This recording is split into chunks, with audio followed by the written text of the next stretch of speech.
Hello, good evening, everyone. Welcome to the Tuesday, September 23rd Board of Directors meeting. I recessed the board into an executive session this evening at 5:30 to discuss the performance of a public employee. The session ended at 5:55 and no official action was taken. So now I call to order the Tuesday, September 23rd, 2025 Peninsula School District Board of Directors meeting to order. All board members are present this evening. Please note that this regular scheduled meeting is held to conduct district business. It is open to the public and it is being recorded. So now if you would please stand and join us in the Pledge of Allegiance.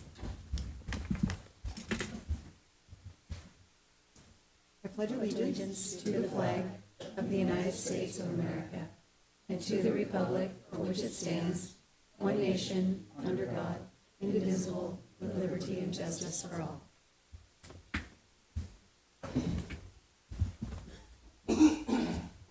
Okay, the first item on our agenda this evening is to approve our agenda. Is there any discussion prior to the vote? Is there a motion to approve the agenda? Move to approve the agenda. Second. It's been moved by Jennifer and seconded by Chuck to approve the agenda. All in favor say aye. Any opposed? Motion is carried and the agenda is approved. I have the distinct pleasure of welcoming the 25-26 school board student representatives this evening. So as you know, we have representatives from Henderson Bay High School, Gig Harbor High School, Peninsula High School, and our community transition program. And a couple of years ago, we started this roll-up. So it's a 2-year commitment in which our students serve as a junior, and then if they choose, they will become the senior reps the following year. So we have our returning senior reps and our new junior reps this year. And Olivia from Henderson Bay is a senior rep, but it's also her first year. So welcome, and we just wanted to thank you for serving the interview. I didn't serve on the interviews this year, but so this is my first time meeting some of you, but you came so highly recommended from within your schools. You represented yourselves well, and we're really looking forward to hearing how you represent the schools. So I'm going to let you take over from here, introduce yourselves, and give your reports.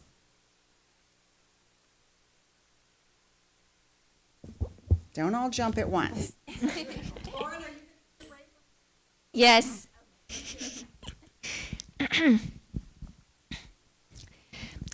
Hello, school board representatives and guests. Lauren Holmberg here, and I'm so excited to be back here. I want to tell you all the news of what CTP has been doing for the past weeks. First thing to start off is that CTP is now part of the CTE, Career Technical Education.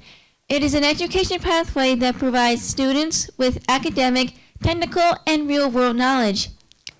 We had a welcome back barbecue on September 5th.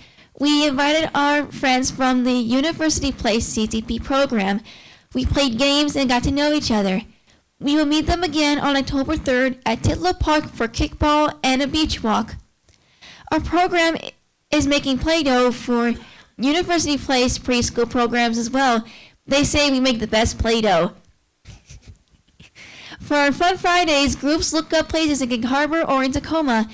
We find out about things that we can learn about in the community. Here are some places we have been and things that we have learned. At the Harbor Watch, we learned that plankton are tiny organisms that have products in them, like chalk that you write on and medicine when you're feeling sick or have tummy issues. We also learned that a monkey puzzle tree got its name because of its spiky branches, and it makes it a puzzle for monkeys to climb up because they can't touch it. We learned that when you are at Kobachuk Park, you can rent buoys for $23. And another Friday was that we went to Bella Bella Beach to find rocks and crabs. We went there before it was closed for construction, and then it will reopen on December 1st. And lastly, not all places in the community take cash. Penmet Park Putt-Putt Golf only takes credit or debit cards. Speaking of Penmet, we continue to attend Move to Music or Social Club every Wednesday. We have a CTP club called the Action Club. It is where students help serve the community by helping businesses with projects. Here are some projects that we will be helping with this fall. Veterans Day Challenge, coin assembly, and surprise mask making. Kid Vantage clothes sorting, and Diaper Dirty, where we collect diapers to help families in need. That is all the news for CTP, and I hope you have a great, fantastic evening. Lauren out.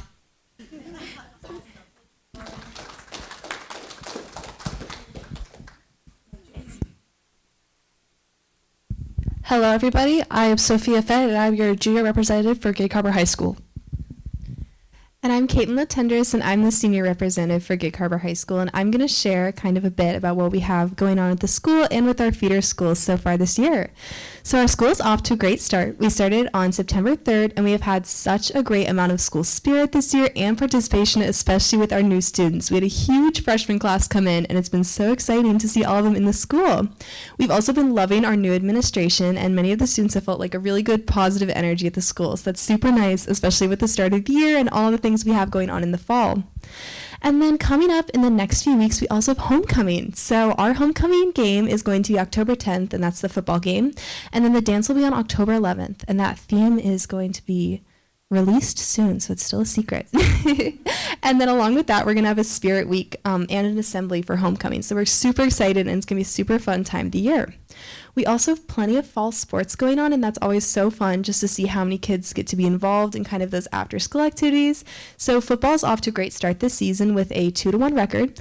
We had some great wins against Peninsula first in the Fishbowl. And then our team was actually also able to travel to Idaho to play against Lake City, which is super cool, like a great opportunity for the team, and I know they all had a super fun time. Our next game is this Friday at 7 p.m., and that's going to be at Roy Anderson Field, and the theme for the game is USA Out, if anyone wants to come. Our girls' soccer is so far undefeated in their league and also won their game against Peninsula, and they have a home game against Bellarmine today that's going to start at 7 p.m. Swim and Dive also had a meet earlier today, and they are also undefeated in their league. They're going to compete against Peninsula on Thursday. Cross country has been having an amazing season so far. They have 3 races completed, and this weekend they're actually going to compete in the Bellevue Invitational. So we really can't wait to cheer them on. It's going to be a super big race and cool opportunity because we have a lot of kids on those teams.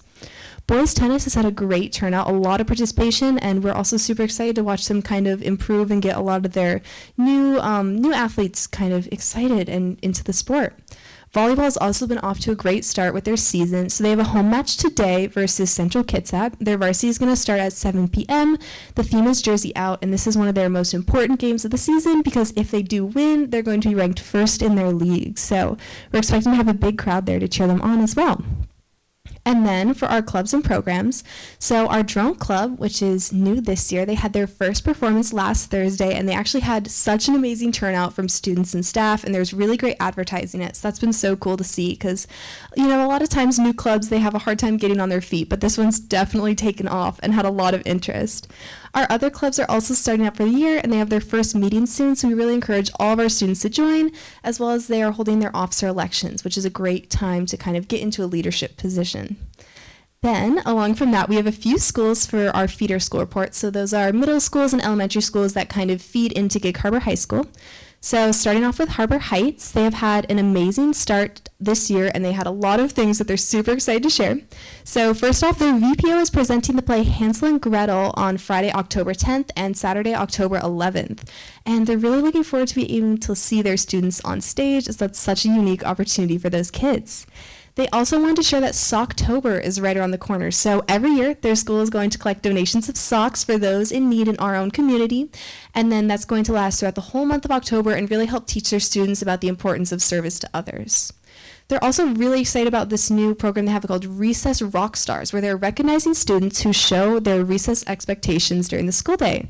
And they're all going to take their pictures and have them displayed in the main hallway for everyone to see, which is such a cool idea to recognize everyone. Voyager is wrapping up their Color Spirit Week to help their kindergartners learn colors, and they're also going to have their first drills later this week. This is also the first full week of school for their transitional kindergarten students. That's super exciting that now they're fully enrolled in our district. And their next big school event will be the Apple Crunch in mid-October, where the whole school is going to be tasting a local apple at the same time, kind of just also doing more stuff out in the community. And then lastly, we have Kopachuk Middle School, which has also had such an amazing start to the school year so far.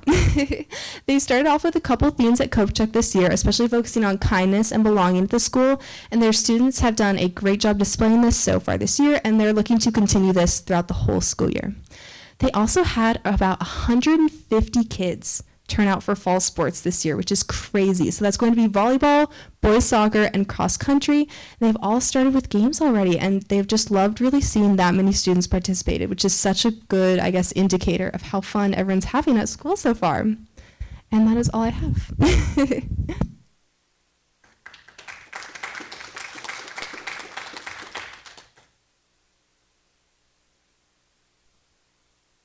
All right. Our senior representative, or first, I'll start. My name's Kai Noah. I'm the junior representative at Peninsula High School. Our senior representative, Kate, cannot make it tonight. She has a home volleyball game, so go Seahawks. As the first week of Peninsula started, we developed this new event for over the summer called a Week of Welcome, where we kind of try to highlight all the new students coming into Peninsula High School, whether that be freshmen or just new students in general, sophomore, junior, seniors. We also have homecoming coming up next weekend on October 4th, which our theme is game night. So like Clue, Jumanji, stuff like that, which our leadership classes have been hard at work prepping and planning that event, with each of our own class having their respective theme where they decorate a wall to kind of display spirit and stuff like that. Our homecoming football game is October 3rd, next Friday, with the theme, I think, is game night out to kind of go with the theme. So stuff, whatever you want to wear, Clue, stuff like that. We also have our food drive for backpacks, our food backpacks for kids, that's going on all next week, and all those, or like I said, all those proceeds go to food backpacks for kids. Club Rush is October 16th, which is an event where all of our clubs gather in our main gym, and during both lunches, students can go in there and I guess walk around, meet all the clubs, talk to the people that are in the clubs, and hopefully join clubs and be involved in the school. Something very exciting just happened. We just were recognized as a Unified Champion Banner School, one of 2 in the state, which is a very important accomplishment because I'm a part of the Unified program, and Lauren is as well down there. So it's very important to see that our hard work is being recognized. Lastly, for Peninsula, we've had a near record sports turnout for the fall sports, so all the football, and I'm just excited to see that everyone's trying to get involved. And we also have auditions for fall play have just concluded this past couple weeks. Next, we have Prairie Elementary. They've had a great start to the school year. They have been working on a new playground that is set to be finished in October. And for the first time ever, their transitional kindergarten program started last Thursday at Purdy, and that's just a big deal. They also have their Watchdogs kickoff coming up this week, and that's it for Purdy. Next, we have Swiftwater Elementary. The admin team has been working on a get-to-know-you lunch for all the new students that have been coming to Swiftwater. So just all the new kindergartners and stuff like that. So which I really think is amazing. They also had their belonging assembly at the start of the year to help all those new kids fit in and feel welcome and feel a sense of belonging here at Swiftwater. Next, we have Bender Creek. They hosted their welcome assembly the first day of school. They also had their first day celebrations for kindergarten, and their transitional kindergarten program started September 18th. And they also have rolled out a new workspace for students, whether it be to put kind of a play space / workspace where they can get done in a nice, fun environment. The last 2 here we have our middle schools, Harbor Ridge and KPMS. First, for Harbor Ridge, they have their Walk the Ridge event coming up, which the students are very excited for. They also have all their clubs beginning next week, so just get kids getting more involved, which I think is a very special thing for them to learn how to do and coming into the Peninsula. And lastly, for Harbor Ridge, their student leaders have been very involved in trying to get involved and taking initiative, whether it be running a social media account or doing the announcements and leading, like creating new music for the passing periods. And next to KPMS, they had their kickoff open house. I believe Miss Barr attended, so they wanted to thank you for that. They also have their takeover on October 2nd at El Sombrero. So all you guys got to do is just show up and say you're supporting KPMS, and the proceeds will go to KPMS. Next, they had their first student / admin advisory meeting, where students got to meet with the admin to help better the KPMS student life and just make it a great space in general. So thank you for listening.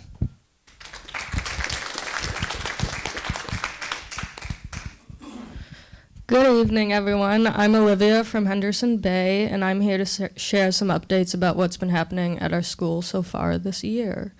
We're off to a great start with over 40 new students joining our community. The atmosphere has been very positive, and it's encouraging to see everyone come together as the school year begins. The sense of energy and engagement sets a strong foundation for the months ahead. Early in the year, students took the initiative to create a common set of expectations for how to work and interact with each other. Each advisory developed its own list of expectations and then shared them at an all-school meeting. The leadership class carefully reviewed all of these lists and combined them into a single set of expectations that will be posted in the classrooms and around the school. This process not only establishes clear guidelines for behavior, but also gives students a meaningful role in shaping the culture of our school. Looking ahead, we have several events planned for October. At the end of the month, we will celebrate Spirit Week, which will give students the chance to show off school pride and participate in activities designed to bring the community together. We also have a food drive in partnership with the Fish Food Bank, giving our school an opportunity to support families in need. In addition, a pop-up shop will be taking donations later in October to help students who may not always have access to certain resources, ensuring that all students have what they need to participate fully in school life. Overall, it's been an encouraging start to the year with new students, thoughtful student-led initiatives, and upcoming events that build our community and support. We look forward to sharing updates as the year continues and hope to continue fostering a positive, inclusive environment for all students.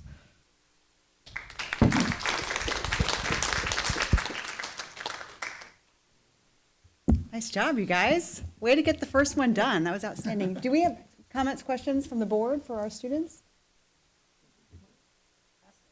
Just a welcome. All right, thank you. I have one question. There's so much to keep up with, and I know, Wendy, I'm going to point this to you. You have I forgot what you call it. It's like a weekly update or a monthly update of all the games and everything. The playbook, is that available on the website, or is that only internal?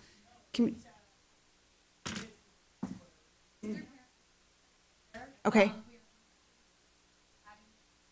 Okay.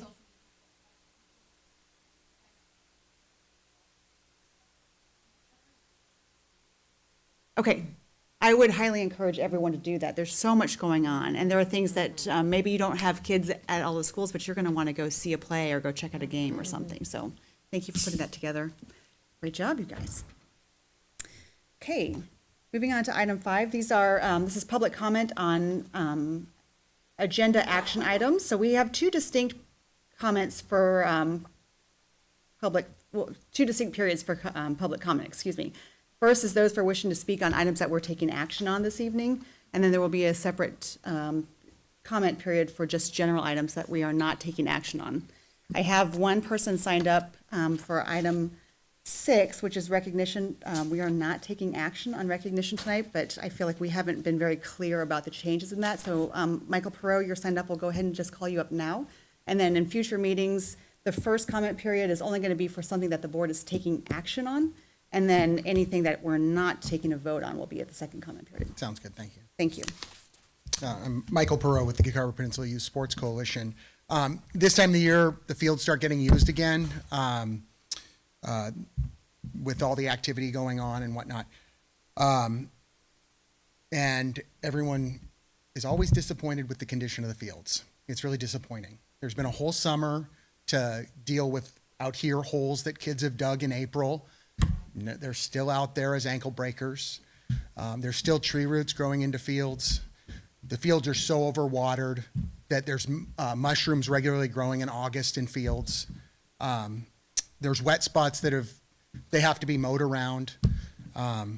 Some have been there for 4 years. I've seen them. I've been coaching youth sports for 7 years now, and I see it over and over again. And so something's broken. I don't blame the people mowing.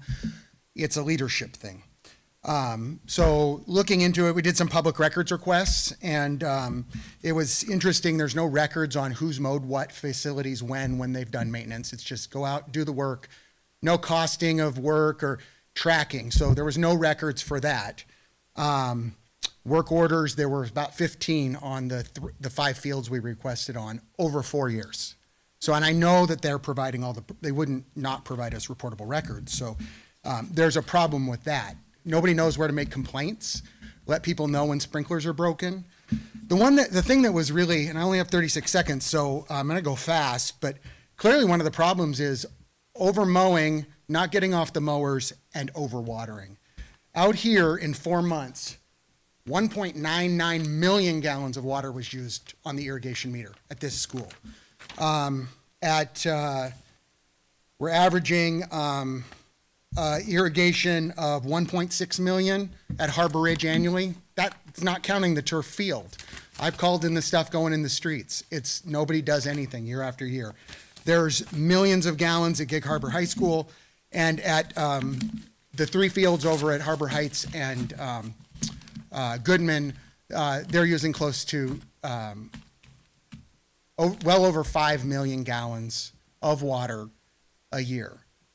I don't know where it's going, but I do know the fields are fully saturated and sprinklers don't get often turned off until the middle of October when the rains have already come. The fields go to pieces. The party line has always been with the school district. Community use wrecks the fields. They overuse it. It's not, sure, the more use a field gets, the worse it gets. But when maintenance is poor and lacking, that's going to make those fields go downhill way faster. I know a lot of you've had kids on these fields. You know what I'm talking about. It's year in and year out. I don't blame the people on the mowers. It's a leadership problem, and I'd ask you to take care of it. Thank you. Okay, moving on to item 6. We're going to have item 6.1, starting with recognition of our maintenance grounds custodial crew. So I'm going to call Patrick Gillespie and Candy Lawson up to make that presentation. Thanks for having us up here today to recognize some of our employees. We have a lot of great employees in our departments who work really hard every day to make our facilities great. I'm going to start with Chris, who's not here tonight, one of our HVAC techs, been with us about 1.5 years. Really, since he's come on, has done a great job to go out and fix a lot of our equipment that's older. He spends sometimes too much to make it right. We have it all down, but I appreciate that because he's out there making a difference every day. So we're really excited. We'll get him that award. We told him earlier today, and he was, he just had some family activities tonight. The second person from our department, our grounds crew, Jeff Yeager, I'd like to bring him up. I know how excited he is to be in public. But we have, a small crew. We've started with, we had 5 for a long time. We're able to get a couple additional. But Jeff works really hard out there. Whether it's, the other day I had a special project for him. I said, hey, I need this gaga ball put together. I showed him exactly what I want to do in a few minutes, and he sent me pictures the next day, done exactly how we talked about it. But Jeff's a great guy. He can use our backhoe. He works on our fields, irrigations. He works on, we did a lot of stuff at Kopachuk this year, at Goodman. They're out there all the time. So Jeff has been here about 12 years, and we don't get to really recognize him as much because he's always kind of hidden in the background, but we really appreciate Jeff. Thank you. We'll get a picture. Yeah, we'll get a picture too. And then as far as our custodians, we have a ton of great custodians out there, but I was going to recognize tonight one of our newer guys. He's been here about 1.5 years, and he's really made an impact in his time that he's been here. He comes in every day with a super positive attitude. What can I do today? He recently moved to the Gig Harbor High School, so he's in that position at night where all of the different events are. He's the only guy in the summer that works all night and managing all of the events of the schools that are in there. And he does a great job building relationships with the coaches and the community. He's always excellent, always gets his work done, and does it with a smile and comes in every day. And if you ever talk to the guy, had a crazy life before us, and he's got stories for days, but he's great. So anyway, thank you for recognizing them. Great. We have some awards that we would like to present. So Jeff, if I could read this to you, then we'd love to have you. If you were interested in saying a few words, we'd love to have you do that. If not, just maybe come up for a photo. So we'll let you choose. But this reads, the Peninsula School District Board of Directors and Superintendent Barr recognizes Jeff Yeager for your dedication and service to the Peninsula School District as grounds tech. Signed September 23rd, 2025. Thank you very much.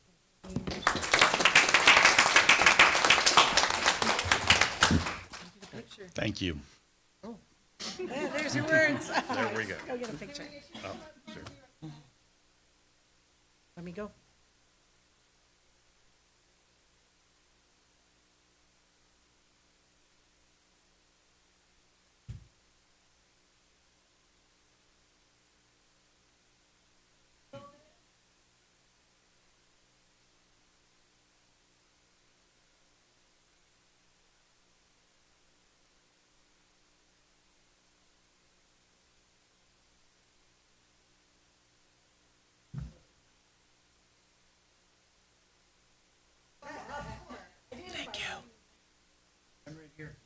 Oh, where were you? I didn't know you stuck in. Come on, get a picture, Kurt. Come on. I didn't see you sneak in. I should have said.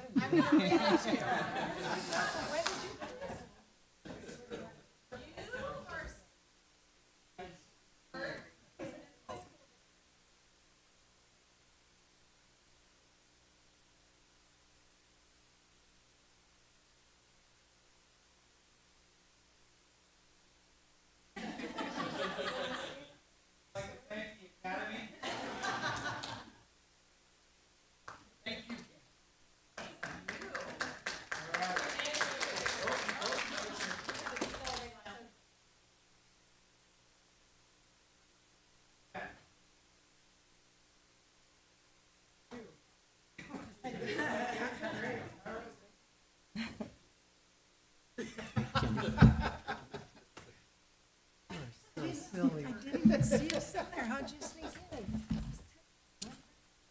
in? Was highly unusual to have someone sitting in the front row. I will say that. We should have been suspicious. You didn't see him. That's funny. Okay, so continuing on with item 6.1, we have now from Patrick, our summer facilities update. All right, so we'll start with the safety and security technology funds. So first slide. One of the things we put in the electric charging station for our new security vehicles, and we're working on the fencing now. So the cantilever fence for that will show up tomorrow, actually, and they'll finish that up over the next few days, and we should be done with that project. And you may have seen those out, like at the drone show with the flashy lights. So it's pretty cool to see those out and about now. One of the things we did also with that was upgrading our old DDC controls for our HVAC control systems. We were able to get Harbor Heights online this summer, and it's up and running with that. So this is something you guys will maybe never see, but it's on our computer, allows us to run all those systems. It also allows us to get off of that Windows 7 platform, which is something that's not being supported anymore. So our tech department does a really good job keeping the other schools afloat on that. Goodman will be online a little bit later, hopefully this month. They've been kind of helping us with some other stuff with the older system, getting that up going for the school year. So we should have that done here in about a month or so. Okay, Peninsula Auditorium lighting. So we have the matrix we're replacing, which is the old one here is down on the ground, coming out, and the new one's being installed in the picture there. They're working on that right now, should be wrapped up end of this week, early next week, and then CT is doing a lighting package, and I believe that's been ordered and on its way, so I don't have a status on that, but this should be all done, and I heard from our comments earlier that the fall play auditions are coming up, so it should be something new that they're going to learn instead of the old stuff, so it'll be really exciting for the kids. Okay, facilities. Right, so just a reminder, Harbor Heights, we're doing a new inclusive play toy. Installation started yesterday, at least some of the prep work for that. Purdy, we're doing the new play toy with rubber surfacing, and the site work is in progress, and the play toy is scheduled for the end of the month. And Jenny, you want to do the pictures real quick? So you can see this is play toy came in yesterday at our ground shop, so we had several of our grounds crew getting that off, and they'll get that delivered over to Harbor Heights so the contractor can get that installed over the next week or so. And then we just got to get signed off, and we'll be getting the kids on it, and it'll be really cool because it's inclusive. ground base on the rubber. We also leaving some of that rubber because we heard the kids really love to just play on the rubber. So that'll be really exciting. Next picture, this one is kind of the site work in process. You can see there's a pathway coming down from up here. There's some seat walls that will be backfilled in so kids can kind of sit there, read a book, kind of engage a little bit differently. There'll be a staircase over here. And then our new rubberized play area will be where this is right here. And that should be all done by the end of October. One of the things we did was we've been asked to get some signs. I've been asked for a while. We finally were able to get around to that, doing some signs at Manor Creek and Harbor Heights, and those are both done and installed.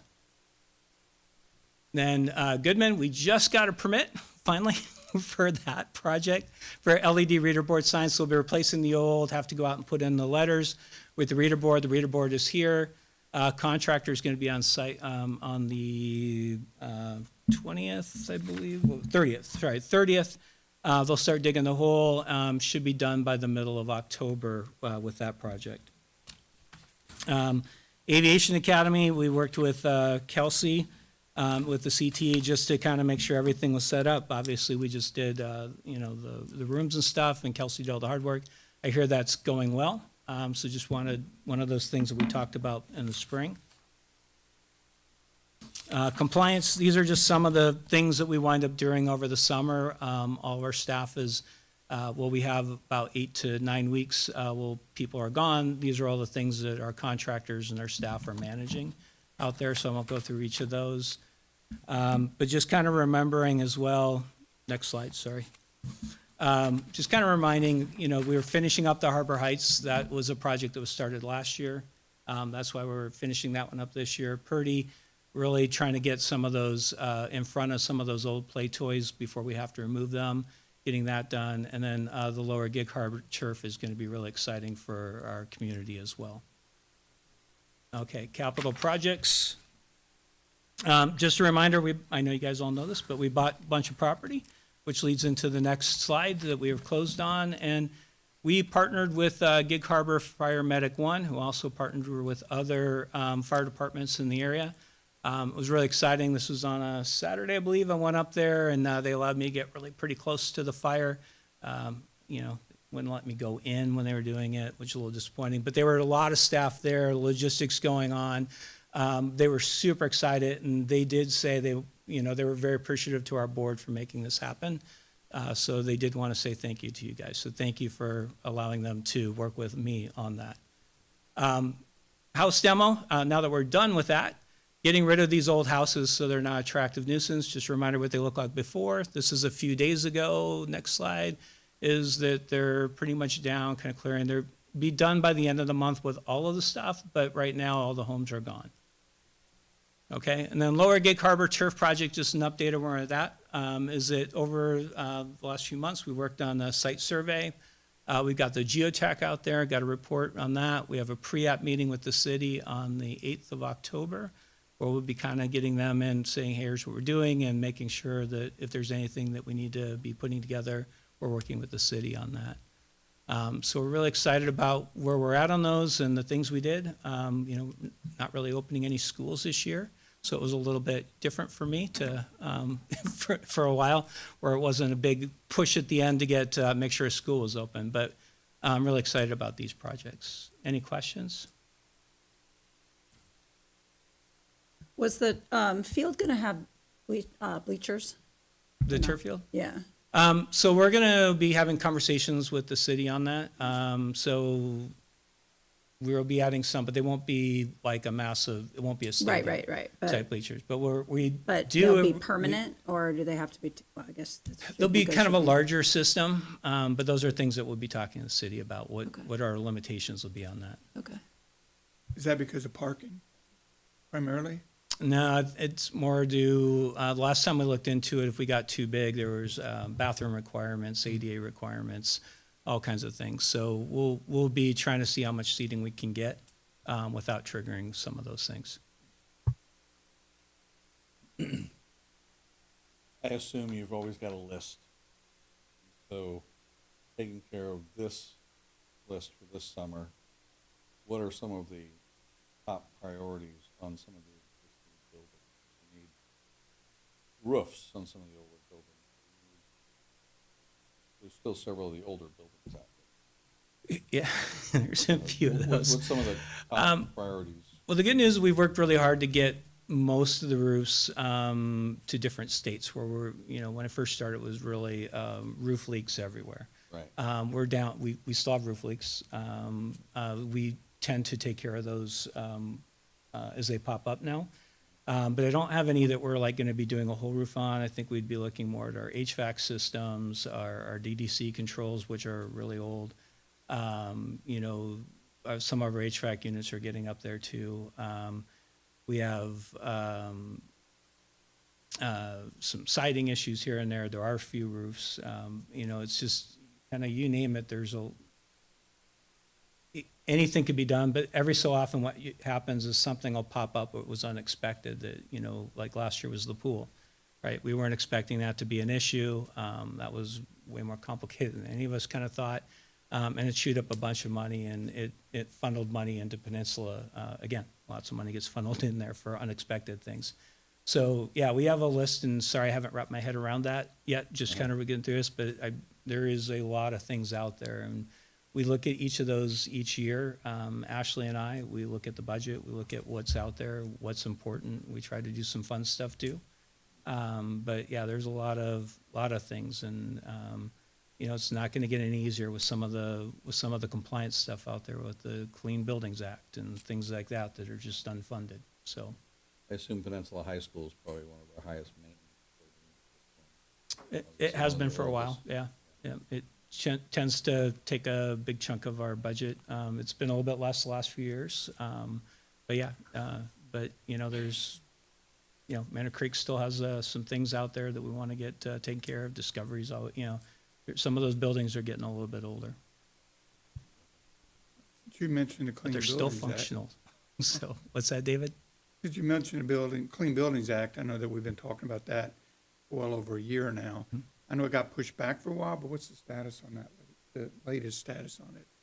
It's like, I know it was scheduled to start for some school districts like in 2026. But Yeah, I believe we got 2 more years before we have to do something with it. We're working with a couple consultants, get some what it'll get to get that initial EIU number so that we can figure out how much it's going to cost the district to be compliant, which, yeah, I think it would be, I think some of the things we talked about over the last year and a half or so, even at the ledge meeting that we heard about it, some school districts in Pierce County, maybe even ours, it is cheaper to pay the fine than it is to bring the buildings up to code. And so hopefully they get that figured out, but. yeah, it's a difficult law. It is a law. I don't know how to answer any of that because we're working on what our game plan is going to be. But it's a really difficult unfunded mandate that's difficult to fund.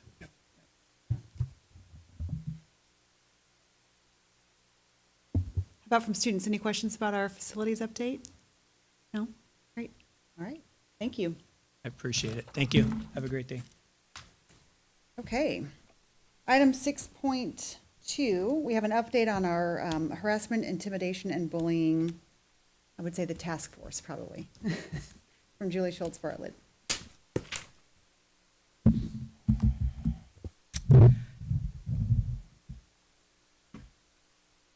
Good evening. I'm here to provide an update on our actions that we began this fall in response to our HIB task force from our report from last April. All right, I'm first going to show you some data. This was the historical data that we have regarding our incidences reported as bullying from 2016 through last year. You'll see here, this was some of the data that prompted our move to having a full study last year and our HIB task force. You'll see particularly that there was a lot of inconsistencies in how our data was recorded. So that was concerning to everyone. And you'll see that we are working to address some of that in some of our changed actions. Just a quick reminder that some of the research that we did as a bullying action and prevention task force called to mind that while we had a strong core for addressing bullying, Harassment was an area of weakness that we identified across all of our buildings, and specifically addressing racial slurs and discriminatory harassment. And so that's where we're focusing our efforts for the beginning of this year. Our task force created action items for us to be focusing on for the year, and our priorities for this year is addressing discriminatory language, specifically marginalizing language or slurs. And we are taking action specifically in 3 areas with our administration. So the first is in providing resources to families, students, and staff to effectively prevent and respond to harassment when they experience it or when they witness it happening to someone else. We also wanted specifically to train our staff in how to prevent and respond and what to do when they themselves as teachers witness something, and how they can insert themselves to stop something before it continues to go further than one incident. And we also wanted to make sure that we remain student focused, and our students had asked specifically in our student focus groups for ways that they themselves could respond when they hear comments that make them uncomfortable, and they didn't always know how to engage or how to intervene. So they would witness a lot and know that it was happening, even if it wasn't happening to themselves. And so that was where we focused our administrators' effort in focusing on one of the problems that's most challenging to address, but can be effectively addressed when we have really specific response protocols.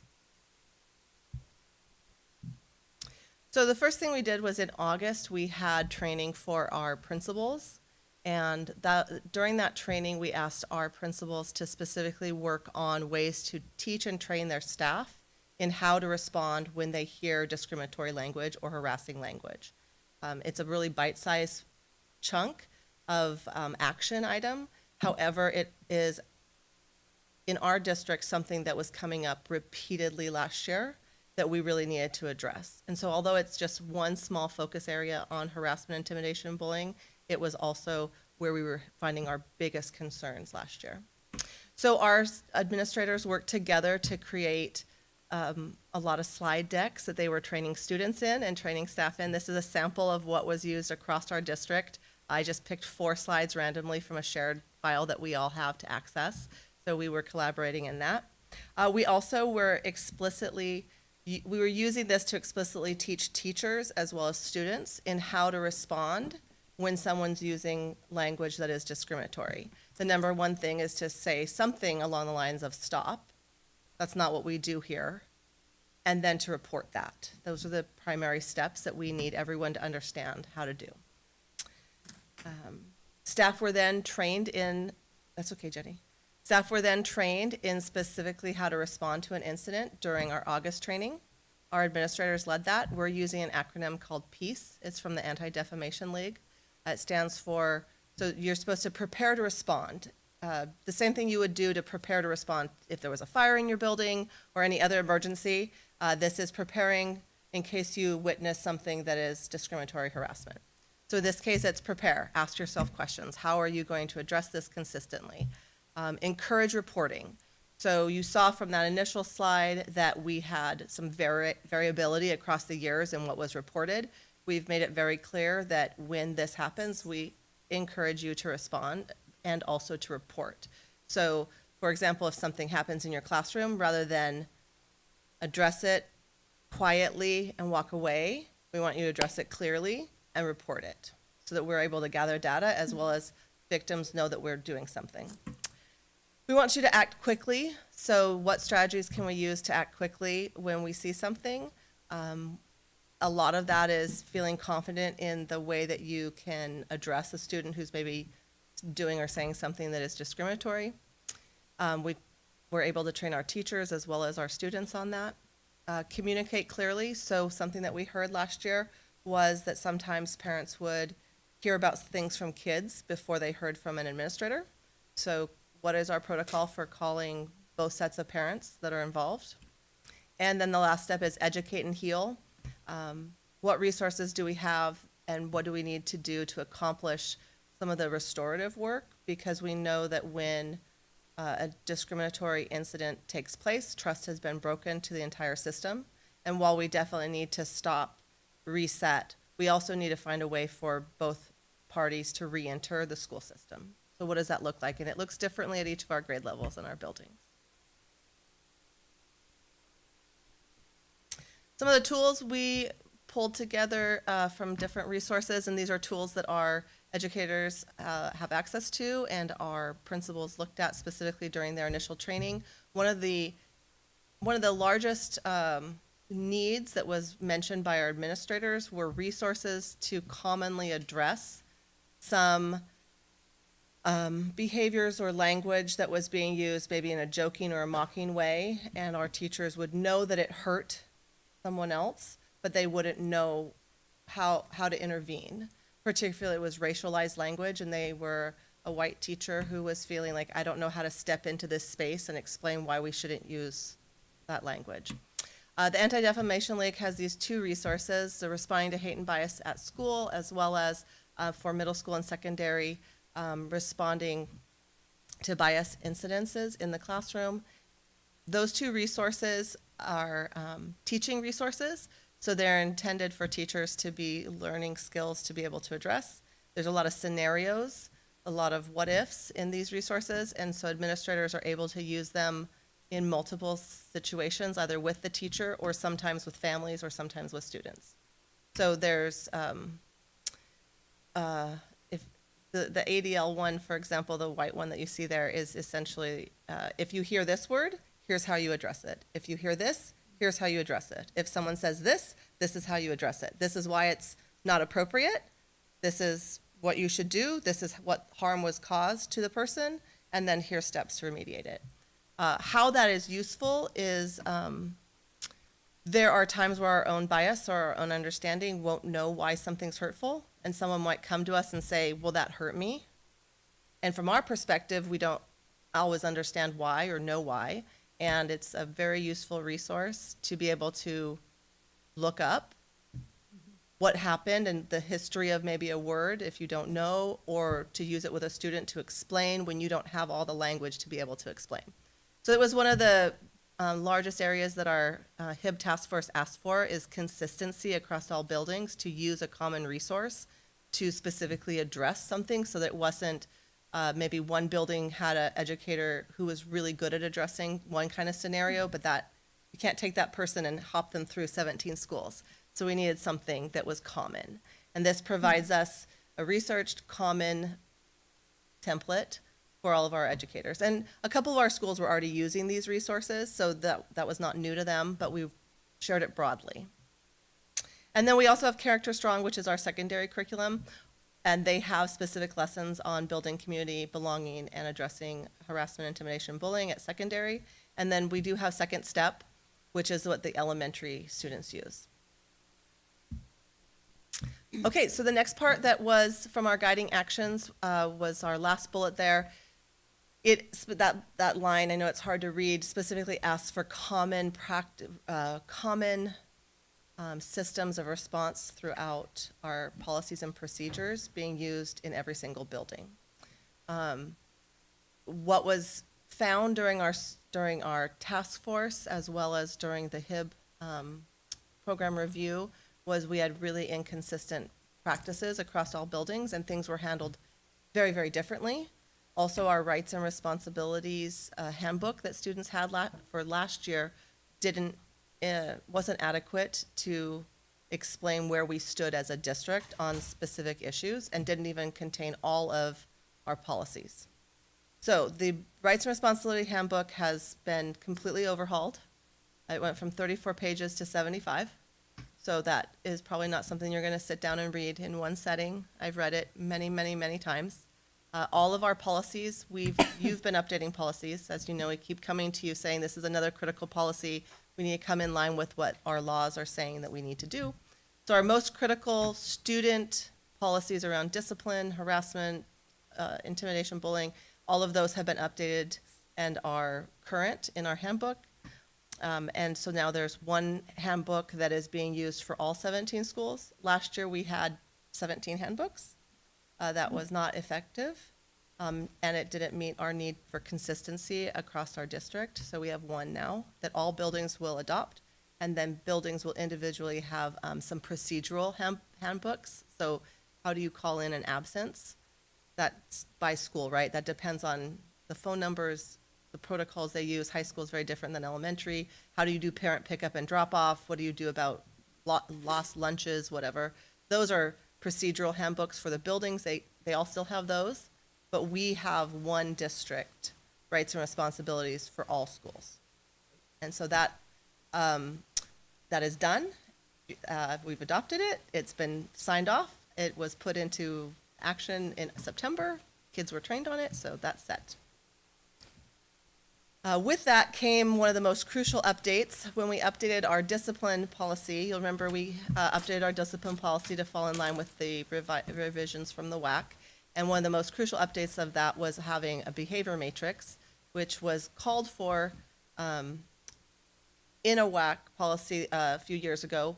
When we made our updates, we then also adopted a behavior matrix that is consistent for all buildings.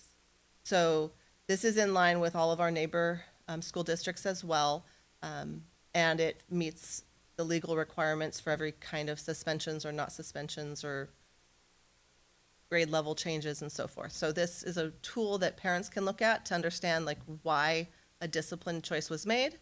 It also sets really clear parameters for our administrators at each level in every building about their scope of discipline that can be utilized. Also, in the rights and responsibilities is really clear how parents can appeal. It's very clear who to call with a concern, because we don't all need to call me. We can call, there's different levels for concern and where you enter and who has the final say in a decision, because that is set also by board policy and by our WACs. And so now it's outlined for parents, so parents don't have to guess. They can go to our rights and responsibility and see that and then know who to start with, because that was something our community had asked for through the BAP task force also, was who do I reach out to if I have a concern or if I don't like that something happened or didn't happen. So we have taken care of that, and that was rolled out in September for all of our families. Just as a quick snippet for you, the harassment, intimidation, and bullying section of the rights and responsibilities has been completely expanded to include the board policies that are part of this, but also to call out things like our focus in PSD on inclusion, belonging through human dignity, and understanding that all people are valued and crucial to our membership within this school district. And so that's called out in our rights and responsibilities, along with how you report something, what you would do if you as a community member have a concern. There's an entire matrix where you can find all of the reporting emails. So for the different concerns, they're all right there. Lastly, but certainly my favorite part, is that we are working on the last bullet point, which is on building our school district culture of empathy and understanding across all of the district schools. So one of the pieces that came out really clearly from student voice surveys was a student's voiced desire to see and have experiences with students from other schools. And if we backtrack all the way back to that slide that showed you the ways that we address harassment, intimidation, bullying, building empathy through having shared common experiences addresses both bullying and harassment. So some of the ways that we have done that, and we've been working, I think, as a district team really consciously to think of ways that we can at all times have communities integrated and working together, and schools, more than one school at something. We have our Student Athletic Leadership Council that Wendy runs, which has students from our high schools working together. They had a huge event where right before school where they all came together to talk about sportsmanship and do team bonding. We have our Superintendent Advisory Council where Superintendent Barr meets with students from all of our high schools to listen to their voice on critical issues. And we have that mirrored at each of our buildings with voice listening sessions, student voice groups. We have several, and these might not even be all of them because I was just doing it off of what I could remember, but we have several programs that are joint programs between our high schools, where students from all of our high schools participate together in programs. And we are one school district with several amazing schools, and we continue to have really fun nights like our fishbowl. The girls soccer team had fish goal. I personally loved that one, but and it was just great. For me, that was the same night as the drone show, so I wasn't at the drone show. But the fish goal is a great example of how our school communities really function very, very well when we set clear expectations and we have the goal of being a strong community. At that event, the stadium was packed for soccer. It was Peninsula High School versus, well, you were there. And the student section was just one student section. So Peninsula High School and Gig Harbor High School sat side by side and had a great time cheering for the girls. And it was, the parents all sat together. We were all there, and it was just a great event that really shines a light on that idea that we are one community. 2 more slides. I promise I'm almost done.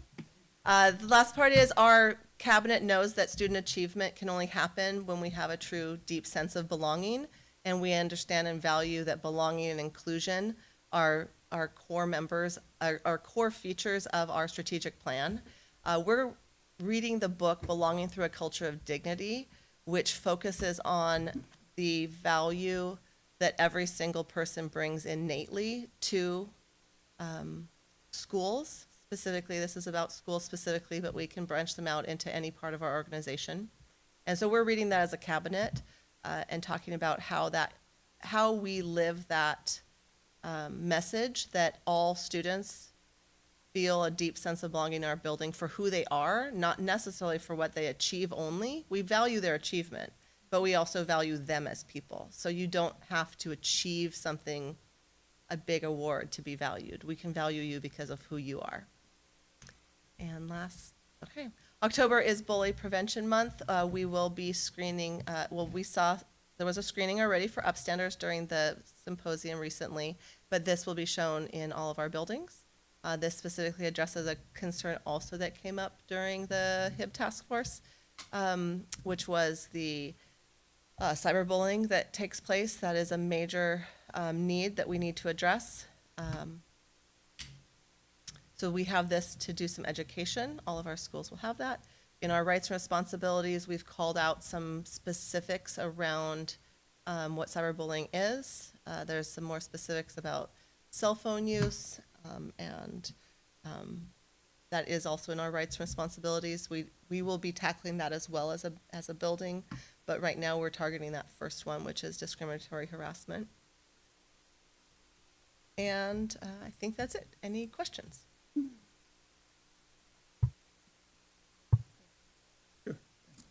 I know for me, for the several years, and I think his board as well, one of the things that was frustrating was that when an appeal percolated up to the board, made it up to the board, it was really sort of a hodgepodge of stuff for us to, it was almost like dumping a box out and papers and post-it notes. And I know last year when we were having the study session, we asked, well, I did, was that what are we going to have as far as the tracking so that there's like a single thread. So as people put something into that complaint, that it follows a clean path. So if it ended up in front of the board, like once in a while we do see something like that, it's easy for the board to follow the entire process from start to finish so that we know that who did what, when, and where, and we didn't have to go searching to find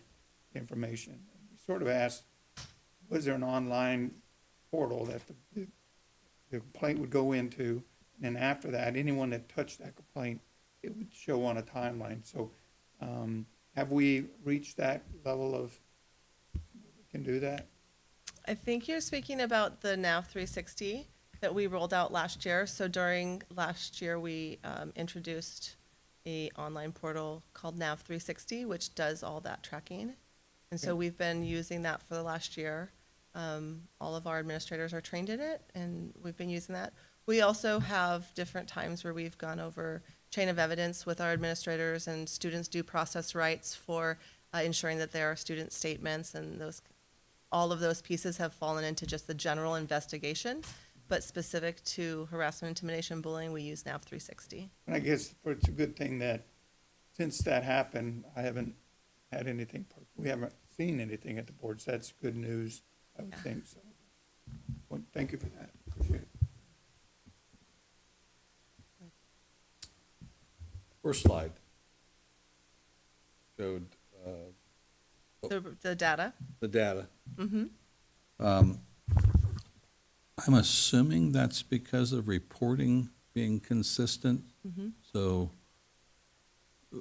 we just have to take that from here forward and see how it goes to really know if we're on any kind of a up or a down swing. I would say yes.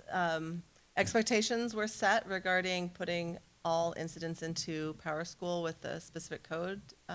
We also have our behavior matrix now, which before we didn't. So that also helps us to know exactly what should be coded and where. I wasn't here during some of the prior years, but I believe that there were some schools using like homegrown tracking data, and so we've stopped that. Okay. But so to answer your question, yes, we will have to wait and see as we keep going forward Okay. and continuing to check on it. Okay. So what looks like a big jump isn't necessarily a big jump. It's not necessarily it's not like there was a massive decrease and then a sudden increase. I'd say Okay. the only year that could be is maybe the 2021 when there's COVID. That one would make a little sense, but I think Right. a lot of the rest is inconsistency in reporting. Excuse me. Yeah, so one of the things I can't remember if I saw it this year or maybe it was in the springtime, but we use these terms like bullying, harassment, discriminatory harassment, and there's also being mean, being rude, all of these different terms. But I think it's important a lot of times, they have very specific different definitions and implications. And to what extent, I think it's fantastic, all the work that you're doing, particularly with teachers and principals on educating, like you were describing kind of like a playbook. You hear this, you say this, this is why. I think that's immensely helpful. What about in terms of communicating to parents, though, about kind of the differences between those? Because I think in a lot of our experiences sitting on review boards, a lot of times it came down to a fundamental disagreement about if something did or did not occur. And I've seen some pretty nice explanations. Again, not that it's going to solve it does come down to relational interpretations, right? But the difference between what is harassment versus what is bullying versus what is, discriminatory. Can you talk to how we're helping kind of bring parents along on that? I can give you a few answers on that. So the first being that in our rights and responsibilities book, or handbook, sorry, it's not a book, it's only 77 pages. But when you get to the behavior matrix, each of those has a definition. So that's the first step, is what is the definition? And the definitions are consistent throughout Washington. So what is harassment? What is intimidation? What is bullying? So that's the first way. So our administrators also look at that and decide, okay, does this fall within this defined scope?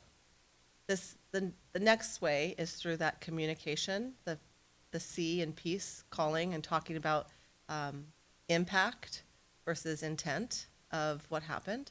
And then the gray areas that might lead to an appeal would be on things like threshold, like so how often, what's the frequency, what was the intent, and then how did that play out in reality? Those are the pieces where our administrators do have to have conversations with both parties about what happened and then like how often it's been going. That it goes back to the NAV 360, the documentation, and the investigation process. As far as how do we inform parents about that, that comes from the communication. That was a gap that was happening before where there were not always follow-up conversations, or the frequency wasn't clear because we weren't reporting every single time. And so while a victim might have experienced something multiple times, they would finally report that, and then they'd be told, well, this is your first report, so it's just now starting.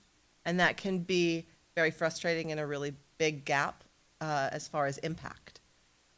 We're working on tightening that, and we've been really clear, like that is a problem that we have to address, both through communicating with, and we have to communicate with not only the victim's family, which we have historically been pretty good at, calling and saying this happened, here's how we're handling it, but we also have to always call and make sure we're addressing it with the student who was the aggressor, not just from a punitive lens, but in a, this is what we're doing to retrain or reteach, or why you can't do X, particularly around things that maybe the person says, well, that's not what I meant. But the impact is very substantial. And so that can rise to a level, like a racial slur, for example, is discriminatory harassment the first time. There's not a threshold. It's just against the law, and it's harassment. But a person could say, but I didn't mean that to be that way. That's not, I didn't even know that was, I didn't know that was insulting. I didn't know that thing. So it doesn't mean that every person is suspended immediately. It means that we have to have communication. We have to talk about impact and intent. And again, back to that E, which was educate and heal. There's different ways that you might be able to do that in different scenarios. So my question, since she asked about parents, my question is more about students. And I would say this is probably more thinking about secondary or high school students. What is, you mentioned, you alluded to this, but what is the mechanism for reporting if a student, say, witnesses another student that they maybe don't even know being harassed regularly in their second period class or whatever? And how do they know what that is and if it's anonymous? I'm just wondering how this has been communicated to students. And then also, I am looking right now at the website and I see on the very bottom where you can report a concern, and that links you to Hear Me Wah. And I'm wondering if that's it or. Yeah. A couple of things. One, that is the site. The Report a Concern website is available for all families, students, community members. If they hear something, they can report a concern, and then that gets forwarded essentially to me. And then I will do a little investigating and figure out who is the appropriate person. But it's an immediate way of reporting. A secondary choice is Hear Me Wah, which is a fully anonymous way that we can report, and that's also through the website. So those would be two really easy ways for people to immediately report something. Another option is always to tell a teacher, and there's protocols in the buildings to support what happens next. And finally, we did assemblies for every grade level, specifically to talk to students about how to report something, and also how to stand up and what to do themselves if they're addressing that. So one of the student comments most prevalent during our task force work, our students said, well, when we see something, we don't know what to do to stop it. We don't know how to intervene. We can tell that it's bad. There were several statements by students, it's never happened to me personally, but I've heard about it or I've seen it. And students were saying we want agency, particularly our older students, particularly our high school students were saying we want agency, we want to know what we're supposed to do. So I know that our high schools have all had grade level assemblies, and it has been a topic on those grade level assemblies. And then as we continue into October, which is Bully Prevention Month, it will continue to come forward as like, how do you address things if you see something, what can you do? Some people will feel confident enough to address it and say, hey, that's not how we talk. That's not the Tides way. That's not the Seahawk way. And some people will see something and then think, I'm not in the space where I want to do that. I'm going to report. And they can, on their Chromebook, go to Report a Concern. I receive them all the time. It's used. Some of the concerns are easily addressed with the principal, and some of them have been bigger that's led to an investigation, but they've been a direct conduit for anyone in our community, students or community members, to immediately know that they're going to get to some resolution without a black hole. That's great news. I really appreciate all the work that's gone into this and that one piece in particular, because I think, not to state the obvious, but in addition to trying to change, the culture and really truly wanting every student to belong, these are skills that everyone needs in the workplace, really, of any age. Much older adults struggle with how do I stick up for someone who is, or how do I prevent something from being said or happening that I don't know what to do, and it's difficult for, and I think it's great to address it and really give kids the tools they need to stick up for other kids and themselves. First of all, thank you, because I think what you have presented tonight is really the culmination of probably 3+ years of, I know this board's interest in, I think we just kind of started it with something that David alluded to, like when it comes to the board, it's not really consistent. So what does it look like across all the schools? And then doing the digging and finding inconsistent handbooks and out-of-date policies and procedures, and it makes it really challenging for our staff to be able to respond this way. So thank you for that, because I think this is how we start making it work consistently for the students, and the students will start to pick up on that. And I really do think with that common language, we don't do that, and this is why. They'll learn from it. And so I know in watching the Upstanders movies, we want to protect and hear and listen to our victims and, appropriately bring resolution to a situation. But also we have students who are the aggressors who don't know that they are necessarily. So part of it is about educating students, part of it is about educating families. So I would highly encourage you to watch the Upstanders movie. The one piece that I think we haven't, as a world, been able to get our hands around is the social media component there. And I know that's something that we're always working on. The movie addressed a Texas state law, I think it's called David's Law, that I'd like to look into a little bit and see if that's something that we can bring to Washington. But I guess that is a long lead up to a question. When you're hearing reports, so this PEACE acronym that you talked about, and the reporting for incidents that happen in school, is there a consistent reporting form that you are getting and tracking so that you can start to see, are these in-person accounts? Are they online accounts? Are they pervasive? Are they continuing outside of school? So that we can kind of track and see if that social media piece is really attached to most of it? The tracking forms that we use would be our Hear Me Wah.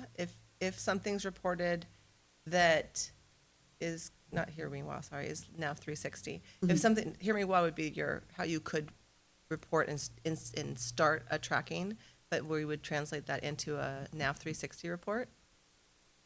That would be one way, and we would be able to look at student statements. Another is through the location code of our SIS system, our student information system. When a discipline incident gets put into Power School, we could begin to see where things are happening. That's most useful in a building. So where do you get this data from? The student information system. Okay. Yeah. So these are incidences that have been labeled as one of the HIB indicators. Okay. I did not mine that for this, but we could mine location, we could mine recurring offender, we could mine a lot of data. Okay. So there are plans to look at that data more closely as the year goes on, particularly since we have very clearly set the expectation that incidences are going to be recorded systematically in this software. We'll have a much better picture of where we really are. Great. Questions from students? Or comments?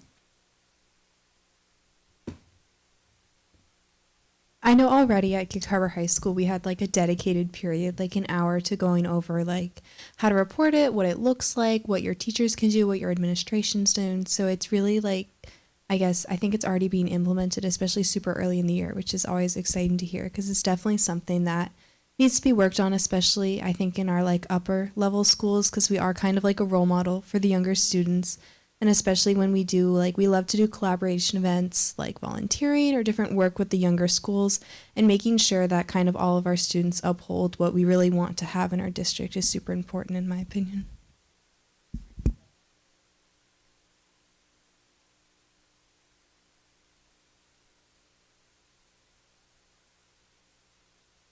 closing comment, I think maybe, thinking about both of everybody's report about these record numbers of students coming out for clubs and stuff, I think that really speaks to a desire to belong and a place to be and a desire to connect with other kids and connect with, with teachers and with mentors and coaches and everything. So, while you were just hearing you make the statement that, clear is kind, right? And so to have those clear definitions helps everyone, I think, and it gives everybody a common language. And I think just to have that foundation to give everyone that confidence is huge. It's really, really huge. So, thank you for that. And thank you students too for your work in that. I know that soccer game, it was great. I was sitting with both Gig Harbor and Peninsula parents.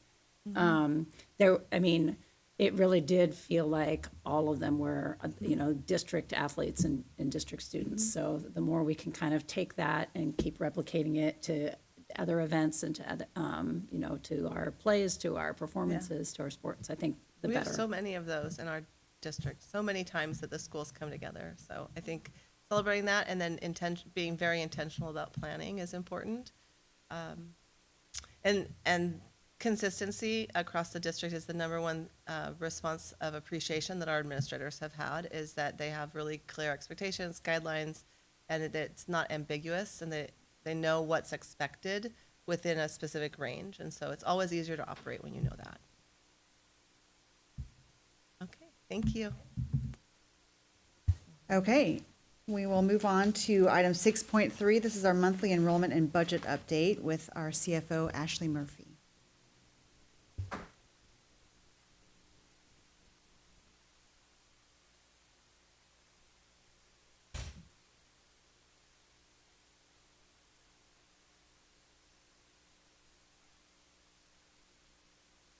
So this is going to be for month ending July.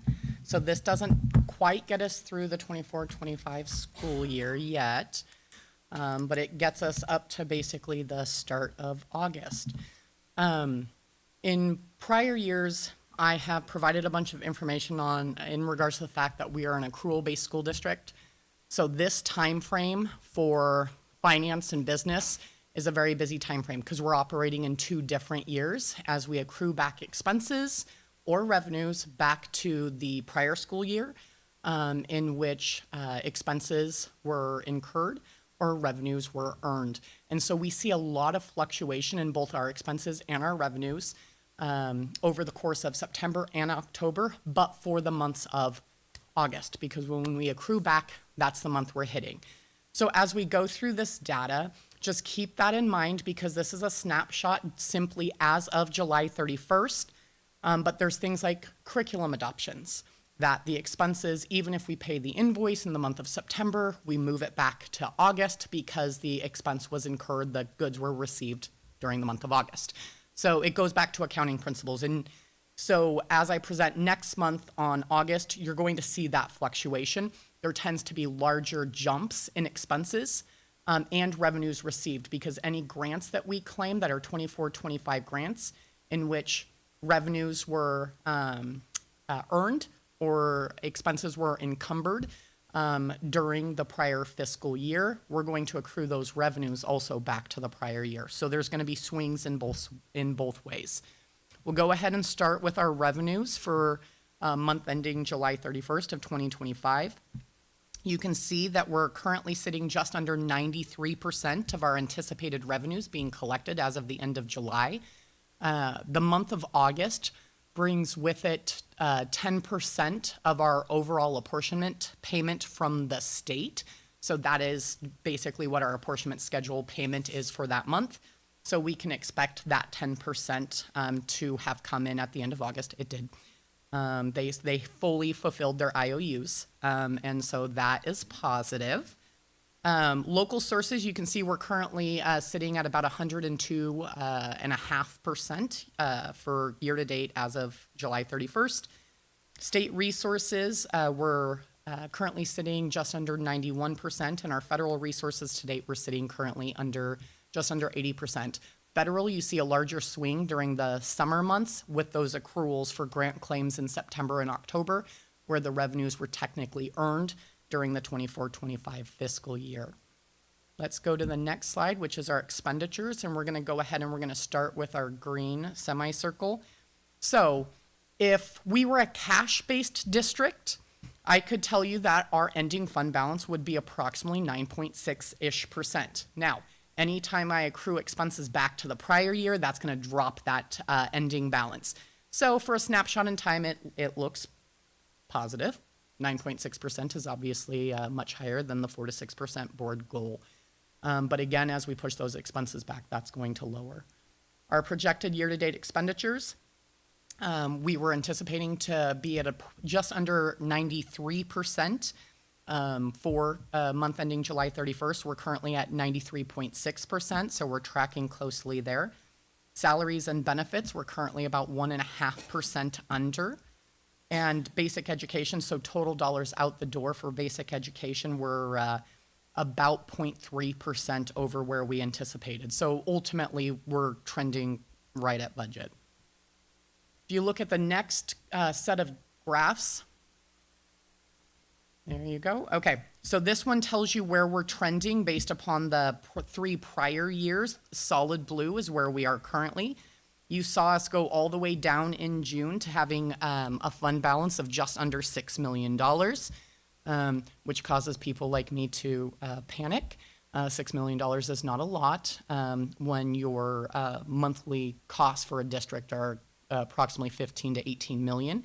But then you can see we spike back up because July and August are our 2 largest apportionment collection months, okay, with July being the largest at 12.5%.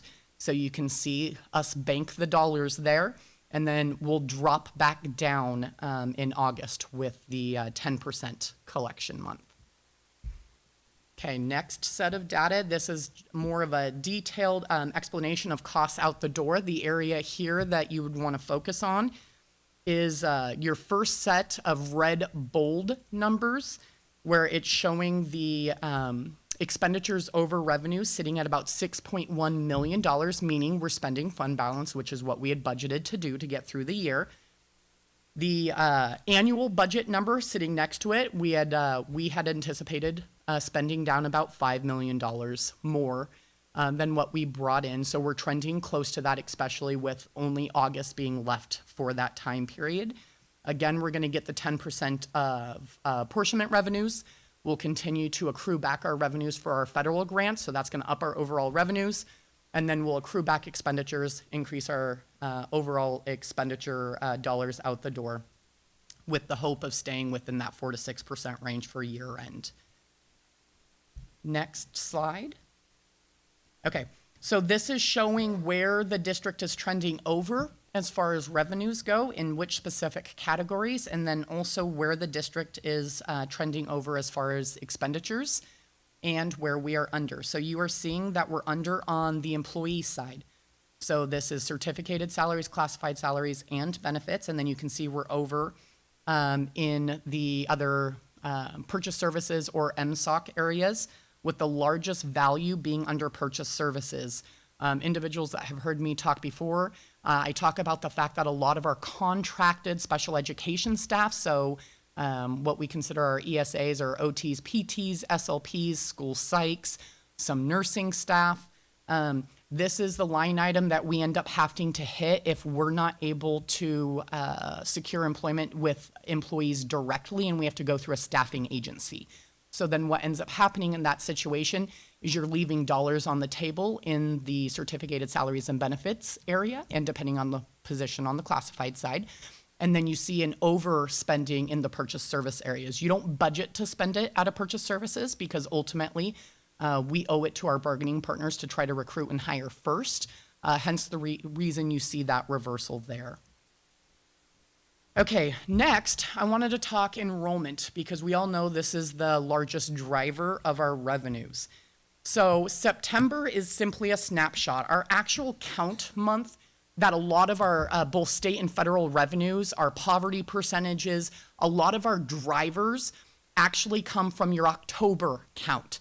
And so this is just simply September, but it gives us a snapshot of where we could expect to be come October, because September's enrollment tends to be lower than October's enrollment. So if you know that you're looking solid come September, then at that point, we know that we've at least met budget.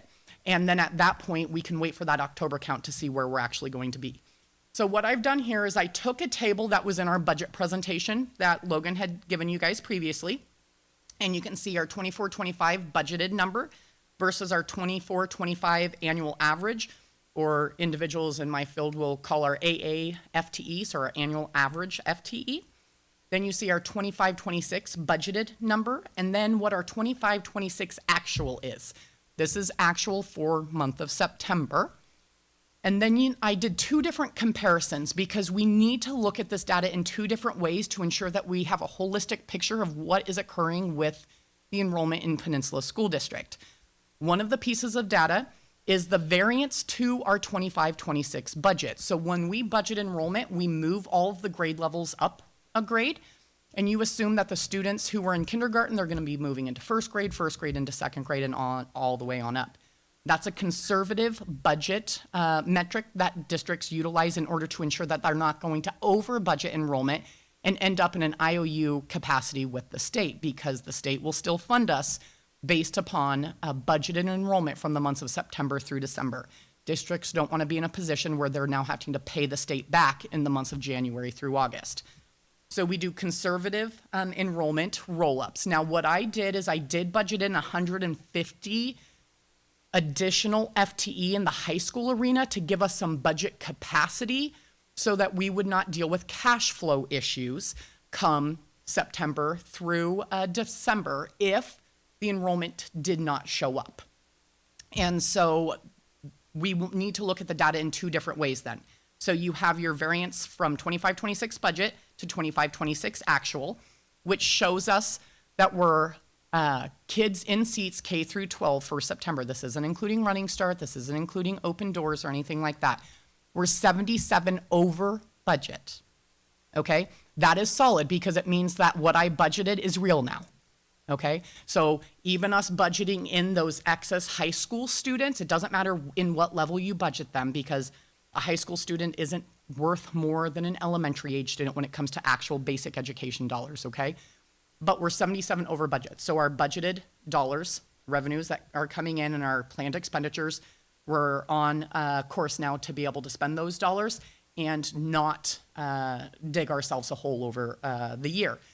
But what we also need to be looking at, and what my counterparts are looking at across the state, and I have some data that I'm going to be presenting on that I just got access to today, is it's not just okay to look at what did you budget versus what you're bringing in, but what is your enrollment doing as a district, okay? So we did a conservative roll-up, which showed that our enrollment was declining, and we know that it was due to decreased birth rates within the community, less individuals with school-age children moving into the community. So even though there's developments and houses going up, they're not priced in an avenue that would attract a younger family with school-age children.